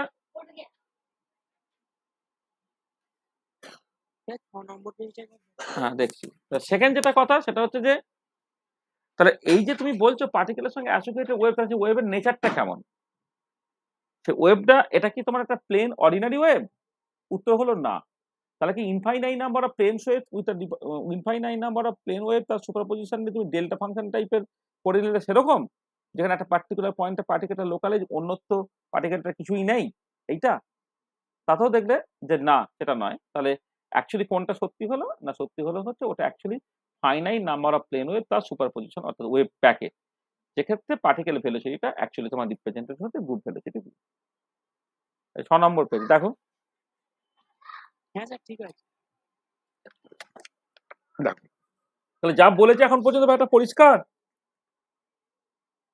হ্যাঁ দ্বিতীয়টা বুঝতে পারছি। দ্বিতীয়টা এইটা এইটা এইটা এইটা তাই তো, এইটা না। এইটা তো হ্যাঁ স্যার এইটাই। এই তো মানে ব্যাপারটা হচ্ছে যদি তোমার একটা অর্ডিনারি ওয়েভ হতো সাইন ওয়েভের মতো, বুঝতে পারছো এটা তো দিগন্ত বিস্তৃত, বাঁ দিকে মাইনাস ইনফিনিটি পর্যন্ত যাবে, ডান দিকেও প্লাস ইনফিনিটি, তার মানে এটা পরিষ্কার হয়ে গেল ডিলোকালাইজ, তাই তো? কিন্তু পার্টিকেল তো লোকালাইজ, কোন একটা নির্দিষ্ট মুহূর্তে একটা ইলেকট্রন বা পার্টিকেল একটা নির্দিষ্ট পজিশনেই থাকে। ঠিক আছে, তা সেইটা কি করে সম্ভব? সম্ভব তখনই যদি তুমি অনেকগুলো ওরকম প্লেন ওয়েভ তার সুপার পজিশন নাও। তুমি একটু খেয়াল করে দেখো, তুমি যদি সমুদ্রের ধারে যাও তাহলে কি হয় না, একটা ঢেউ সমুদ্রের দিক থেকে আসছে আর পারে ধাক্কাকে আর একটা ঢেউ তোমার ফিরছে। এই দুটো ঢেউ যখন একে অপরের সঙ্গে ওভারল্যাপ করলো অর্থাৎ সুপার পজিশন হলো, দেখেছো তো ওখানে ঢেউটা অনেকটা উঁচু হয়ে যায়। তার মানে কি দুটো ওয়েভ তারা যদি তোমার ওরকম সুপারপোজ করে তাহলে তুমি দেখতে পাচ্ছ ওয়েভটা ওই জায়গাটার অ্যাম্পলিটিউডটা কত বেড়ে যাচ্ছে। এবারে তুমি ভাবো infinite number of plane wave যদি সুপারপোজ করে তাহলে একটা পার্টিকুলার পয়েন্টে অ্যাম্পলিটিউডটা এত বেড়ে যাবে ইন কম্পারিজন টু অন্যান্য পয়েন্ট, তখন তোমার ওয়েভটা এরকম দেখতে হবে। অর্থাৎ একটা পার্টিকুলার পয়েন্টে অ্যাম্পলিটিউডটা অনেক বেশি, অন্যান্য পয়েন্টে অ্যাম্পলিটিউডটা নেগলিজিবলি স্মল, তখন তুমি বললে যে পার্টিকেলটা অ্যাকচুয়ালি এই পার্টিকুলার পয়েন্টে আছে। তাহলে এই যে যদি এরকম একটা ফাংশন থাকে যে ফাংশনটা একটা পার্টিকুলার পয়েন্টে তার ভ্যালু আছে, অন্যত্র তার ভ্যালুটা 0, তাকে বলে ডেল্টা ফাংশন। তাহলে এর ক্ষেত্রে এটা হলো যে পজিশনটা তুমি একদম ফিক্স করে ফেললে এই পার্টিকুলার পয়েন্টেই পজিশন পার্টিকেলটা আছে, তো তার মোমেন্টাম কি হবে, মোমেন্টামটা কমপ্লিটলি আরবিট্রারি হয়ে গেল, অর্থাৎ মোমেন্টামের আনসার্টেনিটিটা টেন্ডস টু ইনফিনিটি হয়ে গেল। ঠিক আছে, কেন মোমেন্টাম? ওই যে মানে মানে পরে তোমাকে বলবো যে হাইসেনবার্গ আনসার্টেনিটি প্রিন্সিপাল, মানে প্রথম এইখান থেকে দেখো, এইখান থেকে infinite number of planes wave with different momentum, তাহলে বিভিন্ন মোমেন্টামওয়ালা ইনফাইনাইট নাম্বার অফ প্লেনস ওয়েভে সুপারপজিশন হয়েছে, তাহলে সুপারপোজড করে যে ওয়েভটা তৈরি হলো তার মোমেন্টাম কত, যেহেতু এটা ইনফাইনাইট নাম্বার অফ প্লেনস হয়ে তুই ডিফারেন্ট ডিফারেন্ট মোমেন্টাম তার সুপারপজিশন হচ্ছে, তাহলে তুই বলতেই পারবে না যে অ্যাকচুয়ালি তার মোমেন্টাম কত। এইটা এটাই পরবর্তীকালে তোমার আনসার্টেনটি প্রিন্সিপাল দেবে। তুমি এটা দেখবে যে এই পার্টিকুলার কেসে পার্টিকেলটা যদি একদম লোকালাইজ হয়, তাহলে পজিশনের আনসার্টেনটিটা হচ্ছে তোমার জিরো হয়ে গেল। এবারে হাইসেনবার্গ আনসার্টেনটি প্রিন্সিপাল, সেখানে তো delta X delta P is greater equal to H cross by 2, তাহলে ডেল্টা এক্স যদি 0 হয় তাহলে ডেল্টা পি এস ইনফিনিটি হয়ে যেতে হবে, অর্থাৎ মোমেন্টামের আনসার্টেনটিটা টেন্ডস টু ইনফিনিটি হতে হবে। সেটাকেই বলছি মোমেন্টাম ইজ কমপ্লিটলি আরবিট্রারি। মোমেন্টামের কোনো ডেফিনাইট ভ্যালু তুমি পাবে না।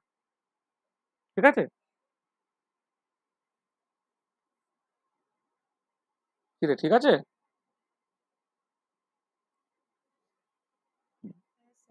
এই তো। আচ্ছা, এবারে নেক্সট যে কোশ্চেনটা অটোমেটিক্যালি আসে সেটা হচ্ছে এই যে, দেখো যদি তুমি বলো যে প্রত্যেকটা পার্টিকেলের সঙ্গে অ্যাসোসিয়েটেড একটা ওয়েভ আছে, যে ওয়েভটাকে বলছি ম্যাটার ওয়েভ, তাহলে এবারে এই প্রত্যেকটা পার্টিকেলের সঙ্গে অ্যাসোসিয়েটেড ওয়েভটাকে আমরা দেখতে পাই বা সব জায়গায় দেখতে পাই না কেন?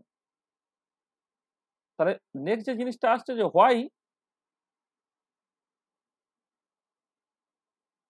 Wave nature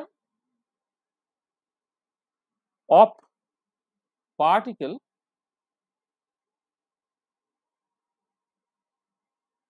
is not manifested always.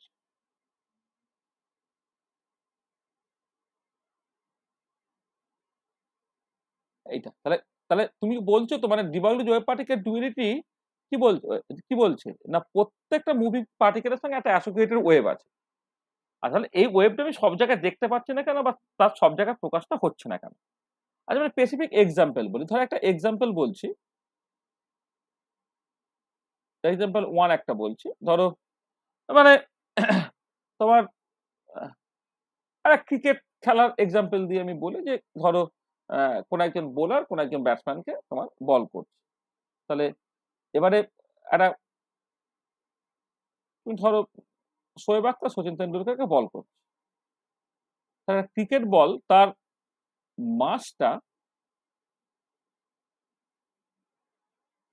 M, ধরো এটা অ্যাপ্রক্সিমেটলি 160 গ্রামের মতো হয়, অর্থাৎ 160 ইন্টু 10⁻³ কেজি, এটা হচ্ছে বাঁশ হয়। আচ্ছা, ভেলোসিটিটা কেমন হয়? ভেলোসিটি ভিটা, আচ্ছা ক্রিকেট বলের 130-40। 130-40, আচ্ছা 150ই ধরে নিচ্ছি নাকি? 150 কি কিলোমিটার পার আওয়ার? তো কিলোমিটার পার আওয়ার হলে 150 into 10⁻³ divided by 3600 metre per second, এটা। আচ্ছা, এবারে তাহলে এর সঙ্গে অ্যাসোসিয়েটেড ওয়েভলেন্থ কত? Wavelength associated to the cricket ball তাহলে কত হবে? ল্যামডাটা হচ্ছে h/m ইন্টু ভি, অর্থাৎ 6.626 ইন্টু 10⁻³ জুল সেকেন্ড, বাই মাসটা হচ্ছে তোমার 160 ইন্টু 10⁻³ কেজি, কিন্তু ভেলোসিটিটা হচ্ছে 150 ইন্টু 10⁻³ উপরে পাঠিয়ে দাও 3600টা, এটা হচ্ছে মিটার পার সেকেন্ড।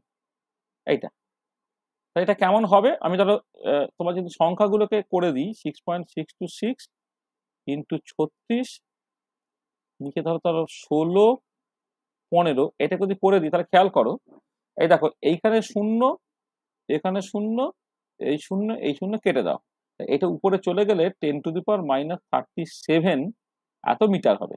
ঠিক আছে?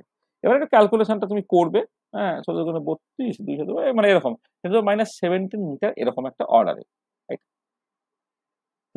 তাহলে তুমি দেখো এই যে ল্যামডাটা, এই ল্যামডাটা এইটা হচ্ছে অ্যাকচুয়ালি মাঝ মাঝ লেস দেন একটা, আমি একটা ডি বা এল একটা কিছু লিখলাম, যেখানে তোমার এলটা তুমি ভাবো যে সিস্টেম সাইজ।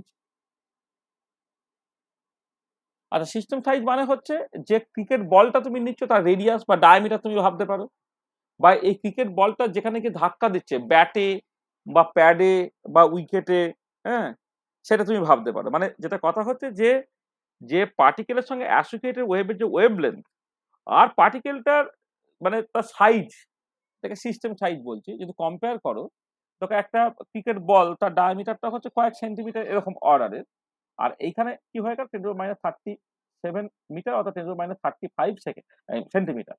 তার পরিষ্কার বুঝতে পারছো যে এই ক্রিকেট বলের সঙ্গে অ্যাসোসিয়েটেড ওয়েভের যে ওয়েভ লেন্থ মাঝ লেস দ্যান এল। মানে ব্যাপারটা এরকম যে ধরো তুমি এইরকম করে ভাবছো যে এই একটা, আমি কতগুলো জিনিস তোমাকে দেখাই। ধরো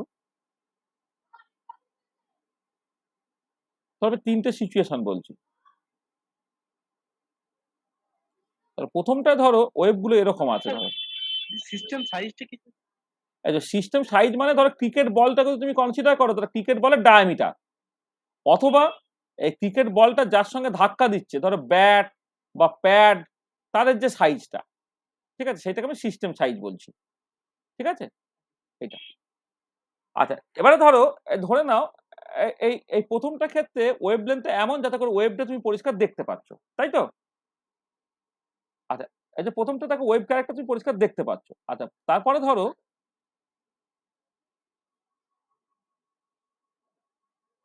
ওয়েভ লেন্থ আমার কমে গেল, তবুও স্টিল ওয়েভ ক্যারেক্টারটাকে বোঝা যাচ্ছে, কিন্তু একটু দূর থেকে দিলে ওয়েভ ক্যারেক্টার তুমি প্রায় বুঝতেই পারবে না। তারপর হচ্ছে যেটা হলো যে ওয়েভ লেন্থটা তুমি কি করলে না, ওয়েভ লেন্থটা তুমি অনেক অনেক অনেক অনেক ছোট করে দিলে, ছোট করে দিয়ে তাতে কি হলো না, পার্টিকেলটা যখন যাচ্ছে তার সাডেনলি একটা ওয়েভ ক্যারেক্টার আছে।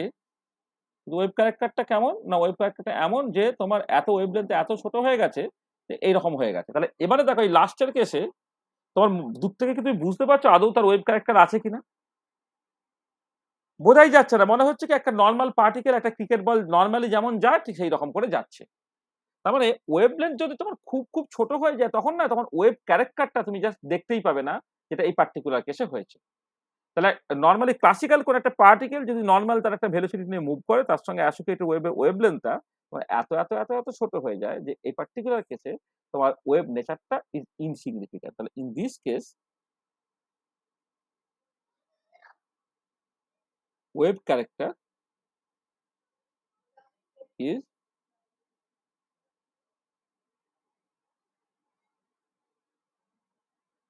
ইনসিগনিফিক্যান্ট। এই পার্টিকুলার কেসে ওয়েভ ক্যারেক্টারটা কোনোভাবেই ইম্পর্টেন্ট না, ইনসিগনিফিক্যান্ট। ঠিক আছে, এটা। আচ্ছা, এবারে আমি আর একটা কাউন্টার এক্সাম্পল দিচ্ছি। ধরো কাউন্টার এক্সাম্পল দিচ্ছি, ধরো এখন ক্রিকেট বল নয়, তার বদলে তুমি একটা ইলেকট্রন ছুঁড়ছো, তাহলে মাস অফ অ্যান ইলেকট্রন এমইটা কত হয় 9.11 ইন্টু 10⁻⁻31 কেজি। আচ্ছা, ভেলোসিটিটা কি হবে? আচ্ছা, টিপিক্যাল কেসে এটা তুমি ধরে নাও ওই around 1% of speed of light, এই 3 × 10⁶ মিটার পার সেকেন্ড। ধরো আমি হাইড্রোজেনের ক্ষেত্রে 1s অরবিটালে ঘূর্ণায়মান ইলেকট্রনের ভেলোসিটিটা কি হয়, লাইটের ভেলোসিটির 137 হয়। তার মানে ওই 100 ভাগের 1 ভাগ হলে তোমার এ হতো 1% হতো। আমি এখানে ওই মানে 3 × 10⁸ মিটার পার সেকেন্ড হচ্ছে আলোর ভেলোসিটি, আলোর স্পিড, তার 100 ভাগের 1 ভাগ আর কি, মানে 3 × 10⁶ মিটার পার সেকেন্ড, এরকম একটা টিপিক্যাল অর্ডার আর কি। এবারে wavelength associated to this electron, lambda যেটা h/mv তুমি লিখছো সেটা কত হবে? 6.626 into 10⁻⁻34 joule second. Mass of the electron হচ্ছে তোমার 9.11 ইন্টু 10⁻31 কেজি, আর ভেলোসিটিটা হয়ে যাচ্ছে তোমার 3 ইন্টু 10⁶ মিটার পার সেকেন্ড। এইটা 6.626 বাই 9.11 ইন্টু 3 ইন্টু 10⁻, দেখো তোমার মোটামুটি হবে -9 মিটার, এরকম অর্ডারে তোমার দাঁড়াচ্ছে। হ্যাঁ, এবার এটা তুমি ভাগ ডাকগুলো যদি করে দাও, মানে এতে তোমার 10⁻⁸ মিটার এরকম অর্ডারের, মানে ওই সব মানে 6.6 এখানে 3×7 হয়ে গেল 1/5। হ্যাঁ, তোমার ওই মোটামুটি ভাবে একটা মানে এই পার্টিকুলার কেসে ধরো ওই টিপিক্যালি হচ্ছে এটা দাঁড়াবে 2.4 ইন্টু 10⁻10 মিটার এরকম হয়ে যাবে, অথবা তুমি এটা বলতে পারো 2.4 অ্যাংস্ট্রম এরকম অর্ডার। এবারে খেয়াল করে দেখো, এই যে তোমার ইলেকট্রনের সঙ্গে অ্যাসোসিয়েটেড ওয়েভের যে ওয়েভ লেন্থটা, এই যে ল্যামডাটা, প্রথম কথা হচ্ছে এইটার থেকে অনেক অনেক বেশি, 10⁻37 মিটার, তার বদলে এটা হয়ে গেল 10⁻10 মিটার। এবং এই পার্টিকুলার কেসে যে এই ওয়েভ লেন্থটা, সেটা either greater than or comparable to L. ধরো তুমি এই ইলেকট্রনটা ইন্টারঅ্যাক্ট করে কার সাথে? অ্যাটমের সাথে বা মলিকুলের সাথে। অ্যাটম বা মলিকুল তাদের ডায়ামিটার কেমন হয়? মানে ওই কয়েক অ্যাংস্ট্রম এরকম অর্ডারের হয়। মানে এই পার্টিকুলার ক্ষেত্রে ল্যামডাটা greater than or of the order of L, এইটা। এখানে এলটা হচ্ছে সিস্টেম সাইজ। তাহলে এই particular case, in this case wave nature of particle is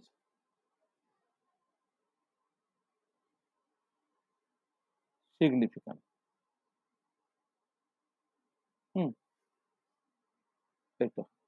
In this case, wave nature of particle is significant. ঠিক আছে, এটা in this case wave nature of particle is significant. ঠিক আছে,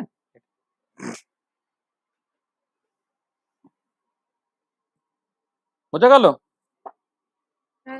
তাহলে দেখো, তার মানে যেটা দাঁড়াচ্ছে যে হ্যাঁ, সত্যি সত্যি প্রত্যেকটা পার্টিকেলের সঙ্গে অ্যাসোসিয়েটেড একটা ওয়েভ ক্যারেক্টার থাকবে। এবারে তোমাকে দেখে নিতে হবে যে ওই ওয়েভ লেন্থ এবং সিস্টেম সাইজ কম্পেয়ার করে, যদি ওয়েভ লেন্থটা মাঝ লেস দ্যান সিস্টেম সাইজ হয়ে যায়, তাহলে তোমার ওয়েভ নেচার নিয়ে মাথা ঘামানোর কোনো প্রয়োজন নেই।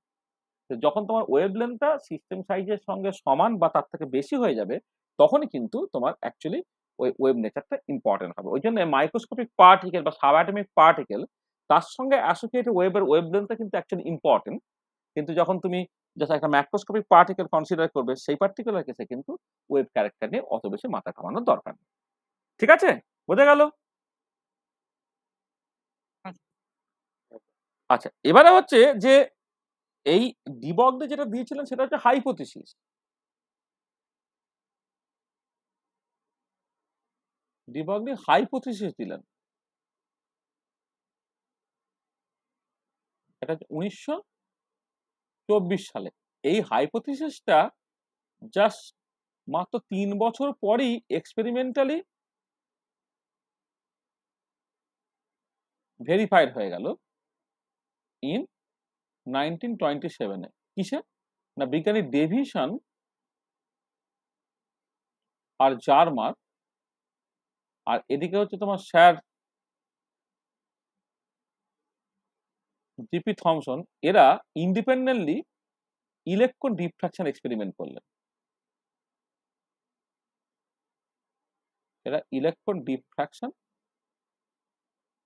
এক্সপেরিমেন্ট করলেন, এবং ইলেকট্রন ডিফ্রাকশন এক্সপেরিমেন্ট করে তারা জাস্ট মানে একটা ছবি পেলেন, যেটা একদম এক্স রে ডিফ্রাকশন করলে যেমন দেখতে হয় এক্স্যাক্টলি সেরকম টাইপের প্যাটার্ন পেলেন। ইলেকট্রন ডিফ্রাকশন এক্সপেরিমেন্টে কি হলো, তারা হচ্ছে যে observe similar pattern to X ray diffraction. একটা নিকেল বা অ্যালুমিনিয়াম ক্রিস্টাল, সেটাতে এক্স রে রিফ্র্যাক্ট করলে যেমন প্যাটার্ন দেখতে পাও, যেমন ছবি দেখতে পাও, ইলেকট্রন ডিফ্রাকশনের ক্ষেত্রেও তুমি অ্যাকচুয়ালি ঠিক একই রকমের প্যাটার্নটা দেখতে পেয়ে গেলে। ঠিক আছে, এইটা। আচ্ছা, এবারে দেখো, তাহলে এই যে একই প্যাটার্ন দেখতে পাওয়া গেল, তাহলে এইখান থেকে কি কি কনক্লুশনে তুমি পৌঁছাচ্ছ? তাহলে প্রথম যে ইম্পর্টেন্ট পয়েন্টটা দেখো, তাহলে এইখান থেকে তুমি যে কনক্লুশনটা ড্র করছো সেটা হচ্ছে এই যে 1 নম্বর যেটা হচ্ছে যে ইলেকট্রন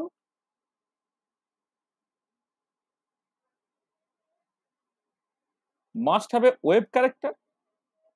কারণ দেখো, যে ডিফ্রাকশন ফেনোমেননটা বেসিক্যালি ওয়েভের প্রপার্টি, যেখানে এক্স রে তোমার ডিফ্রাকশন দেখায়, তাহলে ইলেকট্রন অবশ্যই তার একটা ওয়েভ ক্যারেক্টার আছে। শুধু তাই না, এবারে এক্স রে ডিফ্রাকশনের মতো প্যাটার্ন পেতে গেলে যে wavelength associated to electron, wavelength associated to electron,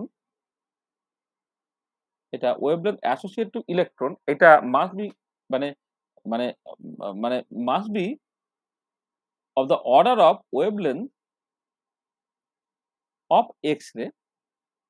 হ্যাঁ, এক্স এর যে ওয়েভলেন্থ হবে তোমার ইলেকট্রনের সঙ্গে অ্যাসোসিয়েটেড যে ওয়েভ, তার ওয়েভ লেন্থও সেই অর্ডারে হবে। এবং আগে ক্যালকুলেশন করে দেখো আমরা বেসিক্যালি দেখিয়ে দিয়েছি, যেটা অফ দ্য অর্ডার অফ তোমার বেসিক্যালি অ্যাংস্ট্রম। এটা অ্যাংস্ট্রম অর্ডারে। তাহলে দেখো, তাহলে এই যে এক্সপেরিমেন্ট, ইলেকট্রন ডিফ্রাকশন এক্সপেরিমেন্ট, যেটা ডেভিসন, জার্মার এবং স্যার জিপি থমসন করলেন, তারা এক্স রে ডিফ্রাকশন প্যাটার্নের মতো যে একটা ডিফ্রাকশন প্যাটার্ন পেলেন, ইলেকট্রন ডিফ্রাকশন প্যাটার্ন পেলেন, সেইখান থেকে তুমি বুঝতে পারো ইলেকট্রনে হ্যাঁ ওয়েভ ক্যারেক্টার অবশ্যই আছে, এবং তার সঙ্গে অ্যাসোসিয়েটেড ওয়েভের যে ওয়েভ লেন্থ, সেটা হচ্ছে এক্স রে যে ওয়েভ লেন্থ সেই অর্ডারের, অর্থাৎ অ্যাংস্ট্রম অর্ডার। তাহলে এটা যখনই হয়ে গেল, হওয়ার পরে যার সাথে গরম গরম নোবেল পেয়ে গেল সবাই। হ্যাঁ, সব মানে প্রচুর লোকের নোবেল পেয়ে গেল, বুঝলে তো। তোমার 1929 সালে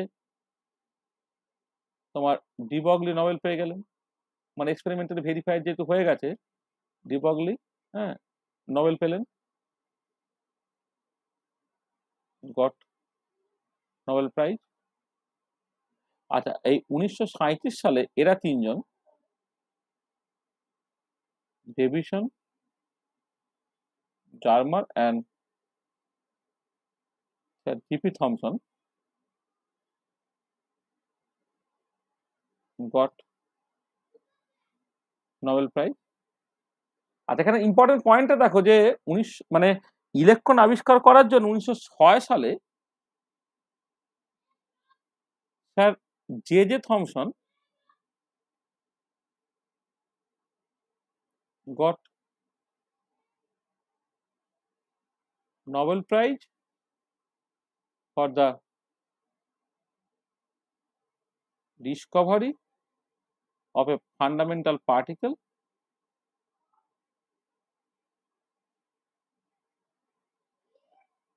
ইলেকট্রন।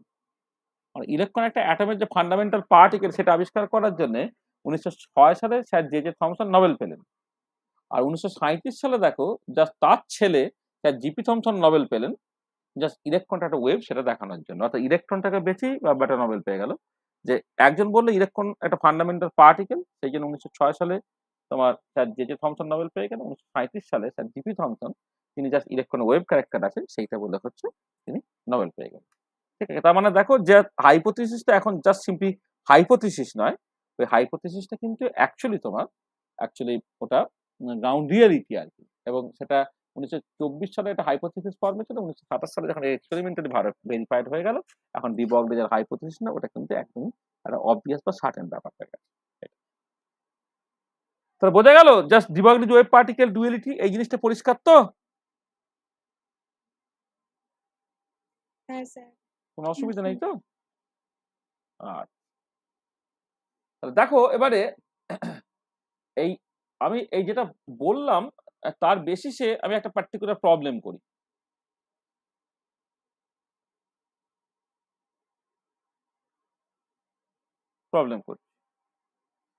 সেটা হচ্ছে যে আজ তোমাকে দেখাতে বলা হচ্ছে যে, আমি প্রবলেম হিসেবে লিখছি,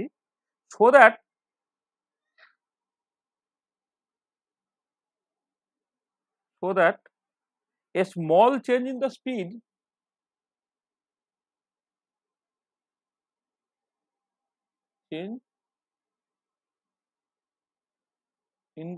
v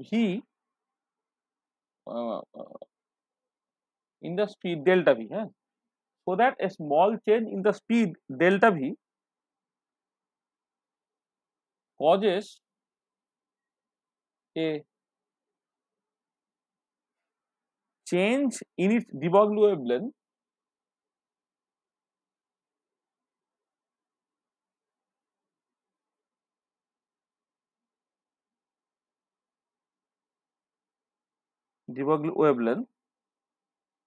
delta lambda equal to delta v by v0, অর্থাৎ ইনিশিয়াল ভেলোসিটিটা ইনটু ল্যামডা 0, যেখানে v0 and lambda 0 are the initial speed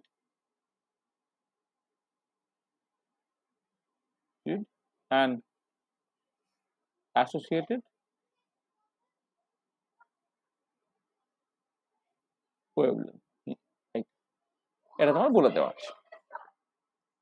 তা দেখো কি বলছে না, তোমার ভেলোসিটিতে একটা ভুল হয়েছে সামাও, মানে বা চেঞ্জ হয়েছে delta V.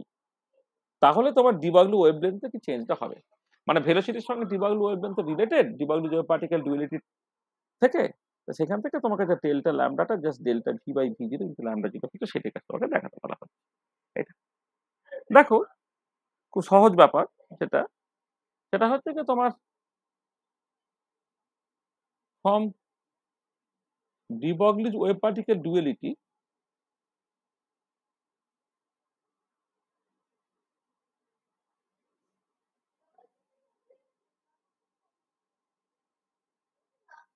Lambda equal to H over m v, এটা ডেল্টা ল্যামডা কি হবে,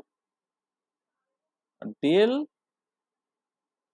del v of h over m v at v equal to v zero into delta v. মানে দেখো না, ওয়াই যদি তোমার as a function of x হয়, তাহলে ডিওয়াইটা কি হয়, del Y by del x, বা ডেল্টা ওয়াইটা কি হয়,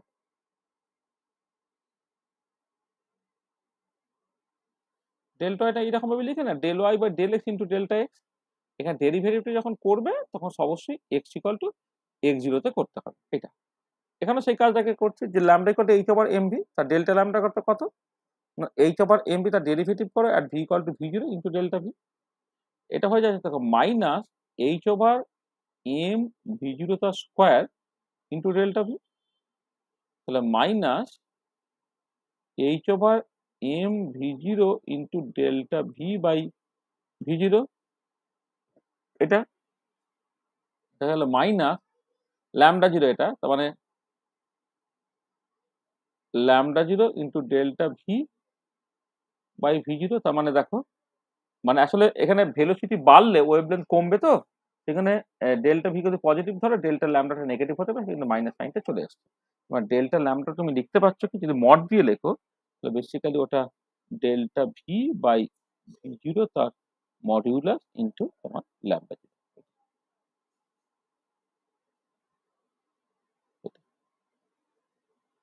ডেল্টা ল্যামডাটা হচ্ছে delta V by V zero into lambda.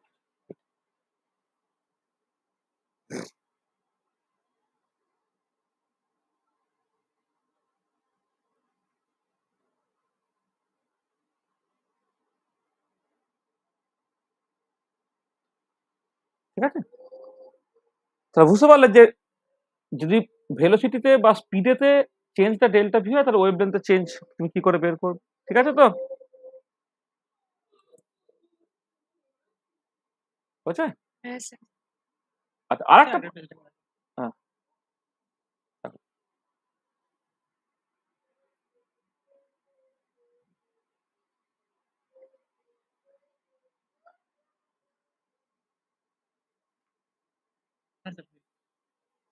আচ্ছা, আর একটা ধরো প্রবলেম আমি বলছি,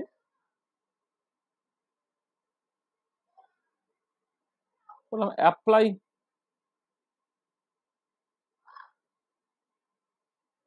de Broglie's quantization rule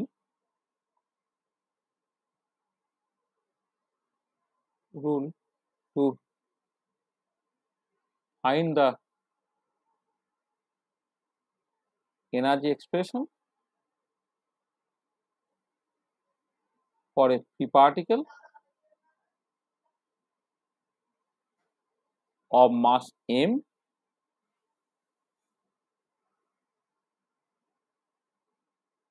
confined in a one-dimensional box of length L. এটা কি বলছে না, apply de Broglie's quantization rule to find the energy expression for a free particle of mass m confined in a 1D box of length L। তার মানে ব্যাপারটা যে এরকম, ধরো তুমি একটা বক্স কনসিডার করছো, এটা ধরো এক্স ডিরেকশন, এটা এক্স ইকুয়াল টু জিরো, এটা এক্স ইকুয়াল টু এল, এটা আর এর মধ্যে একটা পার্টিকেল আছে যার মাসটা হচ্ছে এম। এবারে এর ভেতরে পার্টিকেলটা ফ্রি, এখানে পোটেনশিয়াল এনার্জি জিরো, কিন্তু পার্টিকেলটা কনফাইন অর্থাৎ বাইরে সে কোনো রকম ভাবে যেতে পারছে না, ভিএক্স টেন্ডস টু ইনফিনিটি। এটা তাহলে এবার এই পার্টিকেলটা দেখো, ব্যাপারটা হচ্ছে যে ডি ব্রগলির কোয়ান্টাইজেশন রুলটা একটুখানি ঠিক করে বলি, যে আমি তো আগে হাইড্রোজেন অ্যাটম প্রবলেমের ক্ষেত্রে বলছিলাম বলে সবসময় সার্কামফারেন্স বলে আসছিলাম। ডি ব্রগলির কোয়ান্টাইজেশন রুলটা অ্যাকচুয়ালি হচ্ছে তোমার ধরো যদি তুমি একটা জেনারেলাইজ পজিশন কিউ কনসিডার করো, তাহলে সাইক্লিক ইন্টিগ্রাল ডি কিউ, সেটা বেসিক্যালি এন ইন্টু ল্যামডা। এইটা অ্যাকচুয়ালি তোমার তোমার ডি ব্রগলি কোয়ান্টাইজেশন রুল। এটা হচ্ছে যে যদি একটা পিরিয়ডিক মোশন হয় তাহলে টোটাল পাথ লেন্থটা হচ্ছে তোমার cyclic integral of D Q দিয়ে বোঝানো হচ্ছে। এটা হচ্ছে তোমার total path in a cycle. এটাই ধরো যখন এতে বোর্ড থিওরি তুমি কনসিডার করলে সেখানে কি হলো না, এটাই তোমার 2πr। এটাই হচ্ছে তোমার 2πr, অর্থাৎ আর রেডিয়াস এর যদি একটা সার্কেল থাকে তাহলে তার টোটাল কতখানি পাথটা কভার করছে একটা ফুল সাইকেল কমপ্লিট করার জন্য 2πr। এবারে আমাদের কেসে কি হচ্ছে, ইন আওয়ার কেস সাইক্লিক ডি কিউটা কি না, পার্টিকেলটা বক্স লেন্থ এল, পার্টিকেলটা এইখান থেকে এখানে যাবে আবার এইখানে ফিরলো, তবেই তো তোমার ফুল অসিলেশনটা হলো, গেল আবার ফিরলো। তার মানে ইন আওয়ার কেস এই 2l-টা সেটা হয়ে গেছে তোমার n বাই ল্যামডা। এটা n, এটা h ওভার তুমি কি করে দাও, তাহলে এখান থেকে দেখো p তুমি পেয়ে গেলে কত না nh বাই টুয়াইস l, এটা তোমার মোমেন্টাম হয়ে গেল।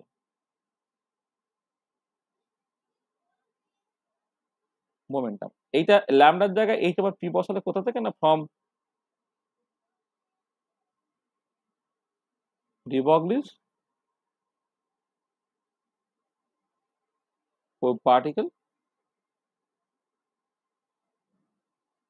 ডুয়েলিটি। তুমি ল্যামডা থেকে h ওভার p বসালে p করতে তোমার nh বাই টুয়াইস l হলো, যেখানে এইটা তোমার মোমেন্টাম। আচ্ছা, এবার এনার্জিটা কত হবে, এনার্জি ইটা, এটা পুরোটাই কিন্তু কাইনেটিক এনার্জি, কারণ বক্সের ভেতরে কোনো পোটেনশিয়াল এনার্জি নাই, পোটেনশিয়াল এনার্জি এটা শূন্য। সেটা কত না P square by twice M. তাহলে এখান থেকে তুমি পি এর জায়গায় বসিয়ে দাও, এনার্জিটা হয়ে গেল কত 1 over twice m into n h by twice L তার স্কোয়ার। তো সেখান থেকে দেখো তোমার ইটা পেয়ে গেলে এন এর উপর নির্ভর করছে N square H square by 8 ml square. তাহলে এই হচ্ছে তোমার এনার্জি এক্সপ্রেশন বেরোলো। আচ্ছা, যেহেতু এই এখানে n equal to 1 2 3 dot dot dot dot, হ্যাঁ, সাইক্লিক ক্ষেত্রে ডি যদি এন ল্যামডা বলো, তাহলে ল্যামডাটা এনটা কিন্তু 1 2 3 এটা হতে পারে, তাহলে এখানেও এনটা হচ্ছে তোমার 1 2 3। তো পার্টিকুলার বক্সের ক্ষেত্রে this is the energy expression N square H square by 8 ml square. এবং দেখো এটা কি করে তুমি পেলে না, ডি ব্রগলি কোয়ান্টাইজেশন রুলটাকে কাজে লাগিয়ে, ডি ব্রগলি ওয়েভ পার্টিকেল ডুয়ালিটিটাকে কাজে লাগিয়ে সেখান থেকে কিন্তু এটাকে করে ফেলতে পারলে। ঠিক আছে, বোঝা গেল? হ্যাঁ। আচ্ছা আচ্ছা, এখানে আরেকটা টার্ম একটুখানি বলে নি, একটা থার্মাল ডি ব্রগলি ওয়েভলেন্থ বলে একটা টার্ম আছে, সেটা স্ট্যাটিস্টিক্যাল মেকানিক্সে আছে, কিন্তু এখানে কিছু তুমি বুঝতে পারবে, সেটা একটুখানি বলে নিচ্ছি। Thermal de Broglie wavelength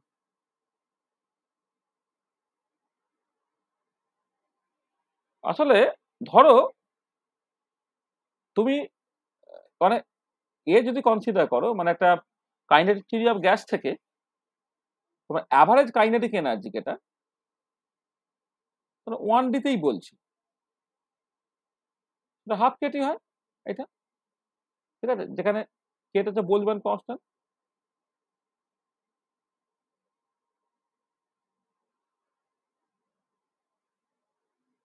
Boltzmann constant একটা পার্টিকে যদি একটা ডিরেকশনে মুভ করে, তিনটে ডিরেকশনে মুভ করলে এটা অ্যাভারেজ কাইনেটিক এনার্জি 3-2 কেটি হতো, আর 1 ডাইমেনশনের ক্ষেত্রে এটা হচ্ছে হাফ কেটি হয়ে যায় এটা।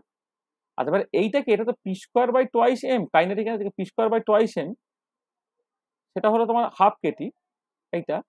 সেখান থেকে তুমি পিটা পেয়ে গেলে কত না রুট ওভার এম কেটি। তাহলে এবারে ডি ব্রগলি ওয়েভলেন্থ যদি তুমি ডিফাইন করো,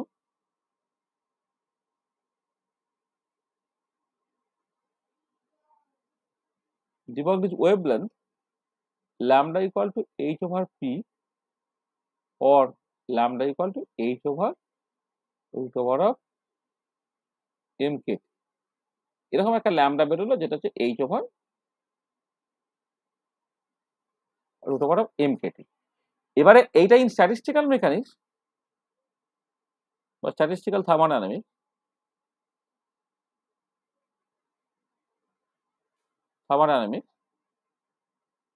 we define lambda d equal to h over, না এখানে একটা কিছুই না, শুধু এক্সট্রা একটা টোয়াইস পাই এম কেটে, একটা টোয়াইস পাই জাস্ট জোড়া হয়। আসলে কি হচ্ছে, আমি অ্যাভারেজ কাইনেটিক এনার্জি বলছি তো, এটা পি স্কোয়ার বা টোয়াইস এম করে পিটাকে বের করে ফেললাম। অ্যাকচুয়ালি এটা লেখা উচিত ছিল পি স্কোয়ারের অ্যাভারেজ বের করা উচিত বা লেখা উচিত ছিল। সেখান থেকে আবার পিটাকে বের করা একটা ঝামেলা আছে বলে আমি জাস্ট এটাকে P square by twice M করে তার মতো করে ল্যামডাটাকে বের করে ফেললাম H over root over of M KT. এটাকেই তুমি থার্মাল ডিবাগলু ওয়েভলেন্থ বলতে পারতে, কিন্তু স্ট্যাটিস্টিক্যাল মেকানিক্সে অ্যাকচুয়ালি থার্মাল ডিবাগলু ওয়েভলেন্থ থেকে এইরকম ভাবে ডিফাইন করে, দেখো একটা কনস্ট্যান্ট সেখানে দিয়েছে, জিনিসটা একই রকম, lambda equal to H over root over of twice by m k T. এইটাকে বলা হয়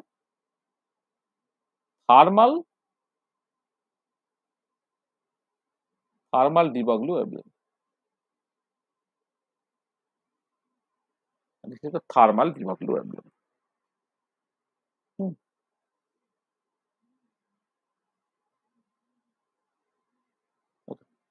ঠিক আছে, this is the thermal de Broglie wavelength.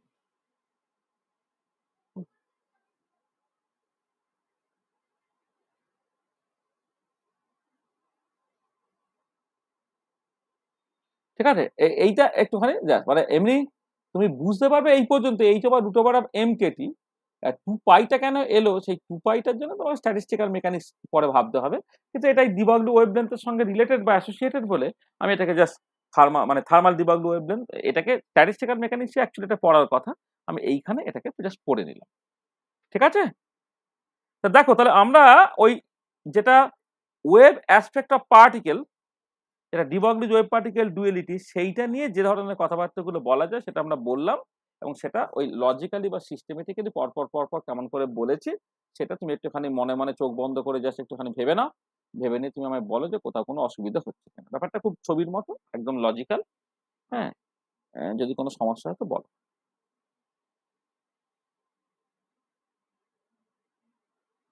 আর আমরা অ্যাকচুয়ালি নেক্সট ক্লাস যেটা, এই নেক্সট ক্লাসের কিন্তু ব্যাকগ্রাউন্ডটা তৈরি করে ফেললাম, যে এই যে তুমি দেখো খেয়াল করে যে যখন তুমি এই what is the nature of the wave, matter wave, সেইটা নিয়ে যখন কথাবার্তা বললে তখন তিনটে সিচুয়েশন দেখলে। যদি ওটা একটা প্লেন অর্ডিনারি ওয়েভ হতো তাহলে তার মোমেন্টামটা ডেফিনাইট কিন্তু পজিশনটা কমপ্লিটলি আরবিট্রারি। সেকেন্ড সিচুয়েশনে এই পজিশনটা ডেফিনাইট করে মোমেন্টামটা কমপ্লিটলি আরবিট্রারি হয়ে যাচ্ছে, সেটা বাঁচার রাস্তা হচ্ছে থার্ডটা। এবং এখানে দেখো পজিশনটা একটা সার্টেন রিজিয়নের মধ্যে থাকছে, মোমেন্টামটা একটা সার্টেন রিজিয়নের মধ্যে থাকছে। তাহলে এই যে প্রথম দুটো কেসে পজিশনটাকে এক্স্যাক্টলি মাপতে গেলে মোমেন্টাম গন্ডগোল হয়ে যাচ্ছে, আর মোমেন্টামটাকে এক্স্যাক্টলি মাপতে গেলে পজিশনটা গন্ডগোল হয়ে যাচ্ছে, অর্থাৎ পজিশন এবং মোমেন্টাম দুটোকে সাইমালটেনিয়াসলি আরবিট্রারি ফিজিক্যাল মাপা যাচ্ছে না, যেটাকে বলা হচ্ছে তোমার ডিবগলি, যেটাকে বলা হচ্ছে হাইসেনবার্গ আনসার্টেনটি প্রিন্সিপাল। তাহলে নেক্সট ক্লাসে আমরা ওটাতেই মূলত ফোকাস করব, সেটা হচ্ছে যে Heisenberg uncertainty principal.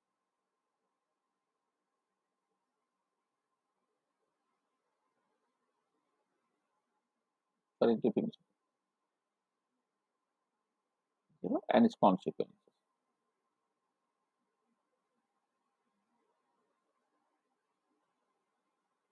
হাইসেনবার্গ uncertainty principle and its consequences. হ্যাঁ, এইটা হচ্ছে আমাদের নেক্সট ক্লাসে আলোচনার বিষয় হবে, যার ব্যাকগ্রাউন্ড আমরা তৈরি করে ফেলেছি।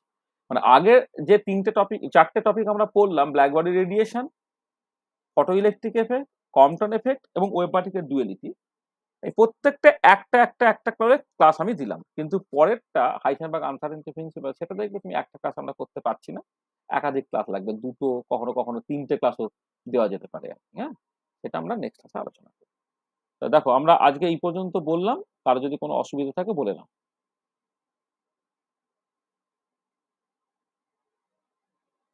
End of lecture 5। বলো, কারো যদি কিছু অসুবিধা থাকে তো বলো।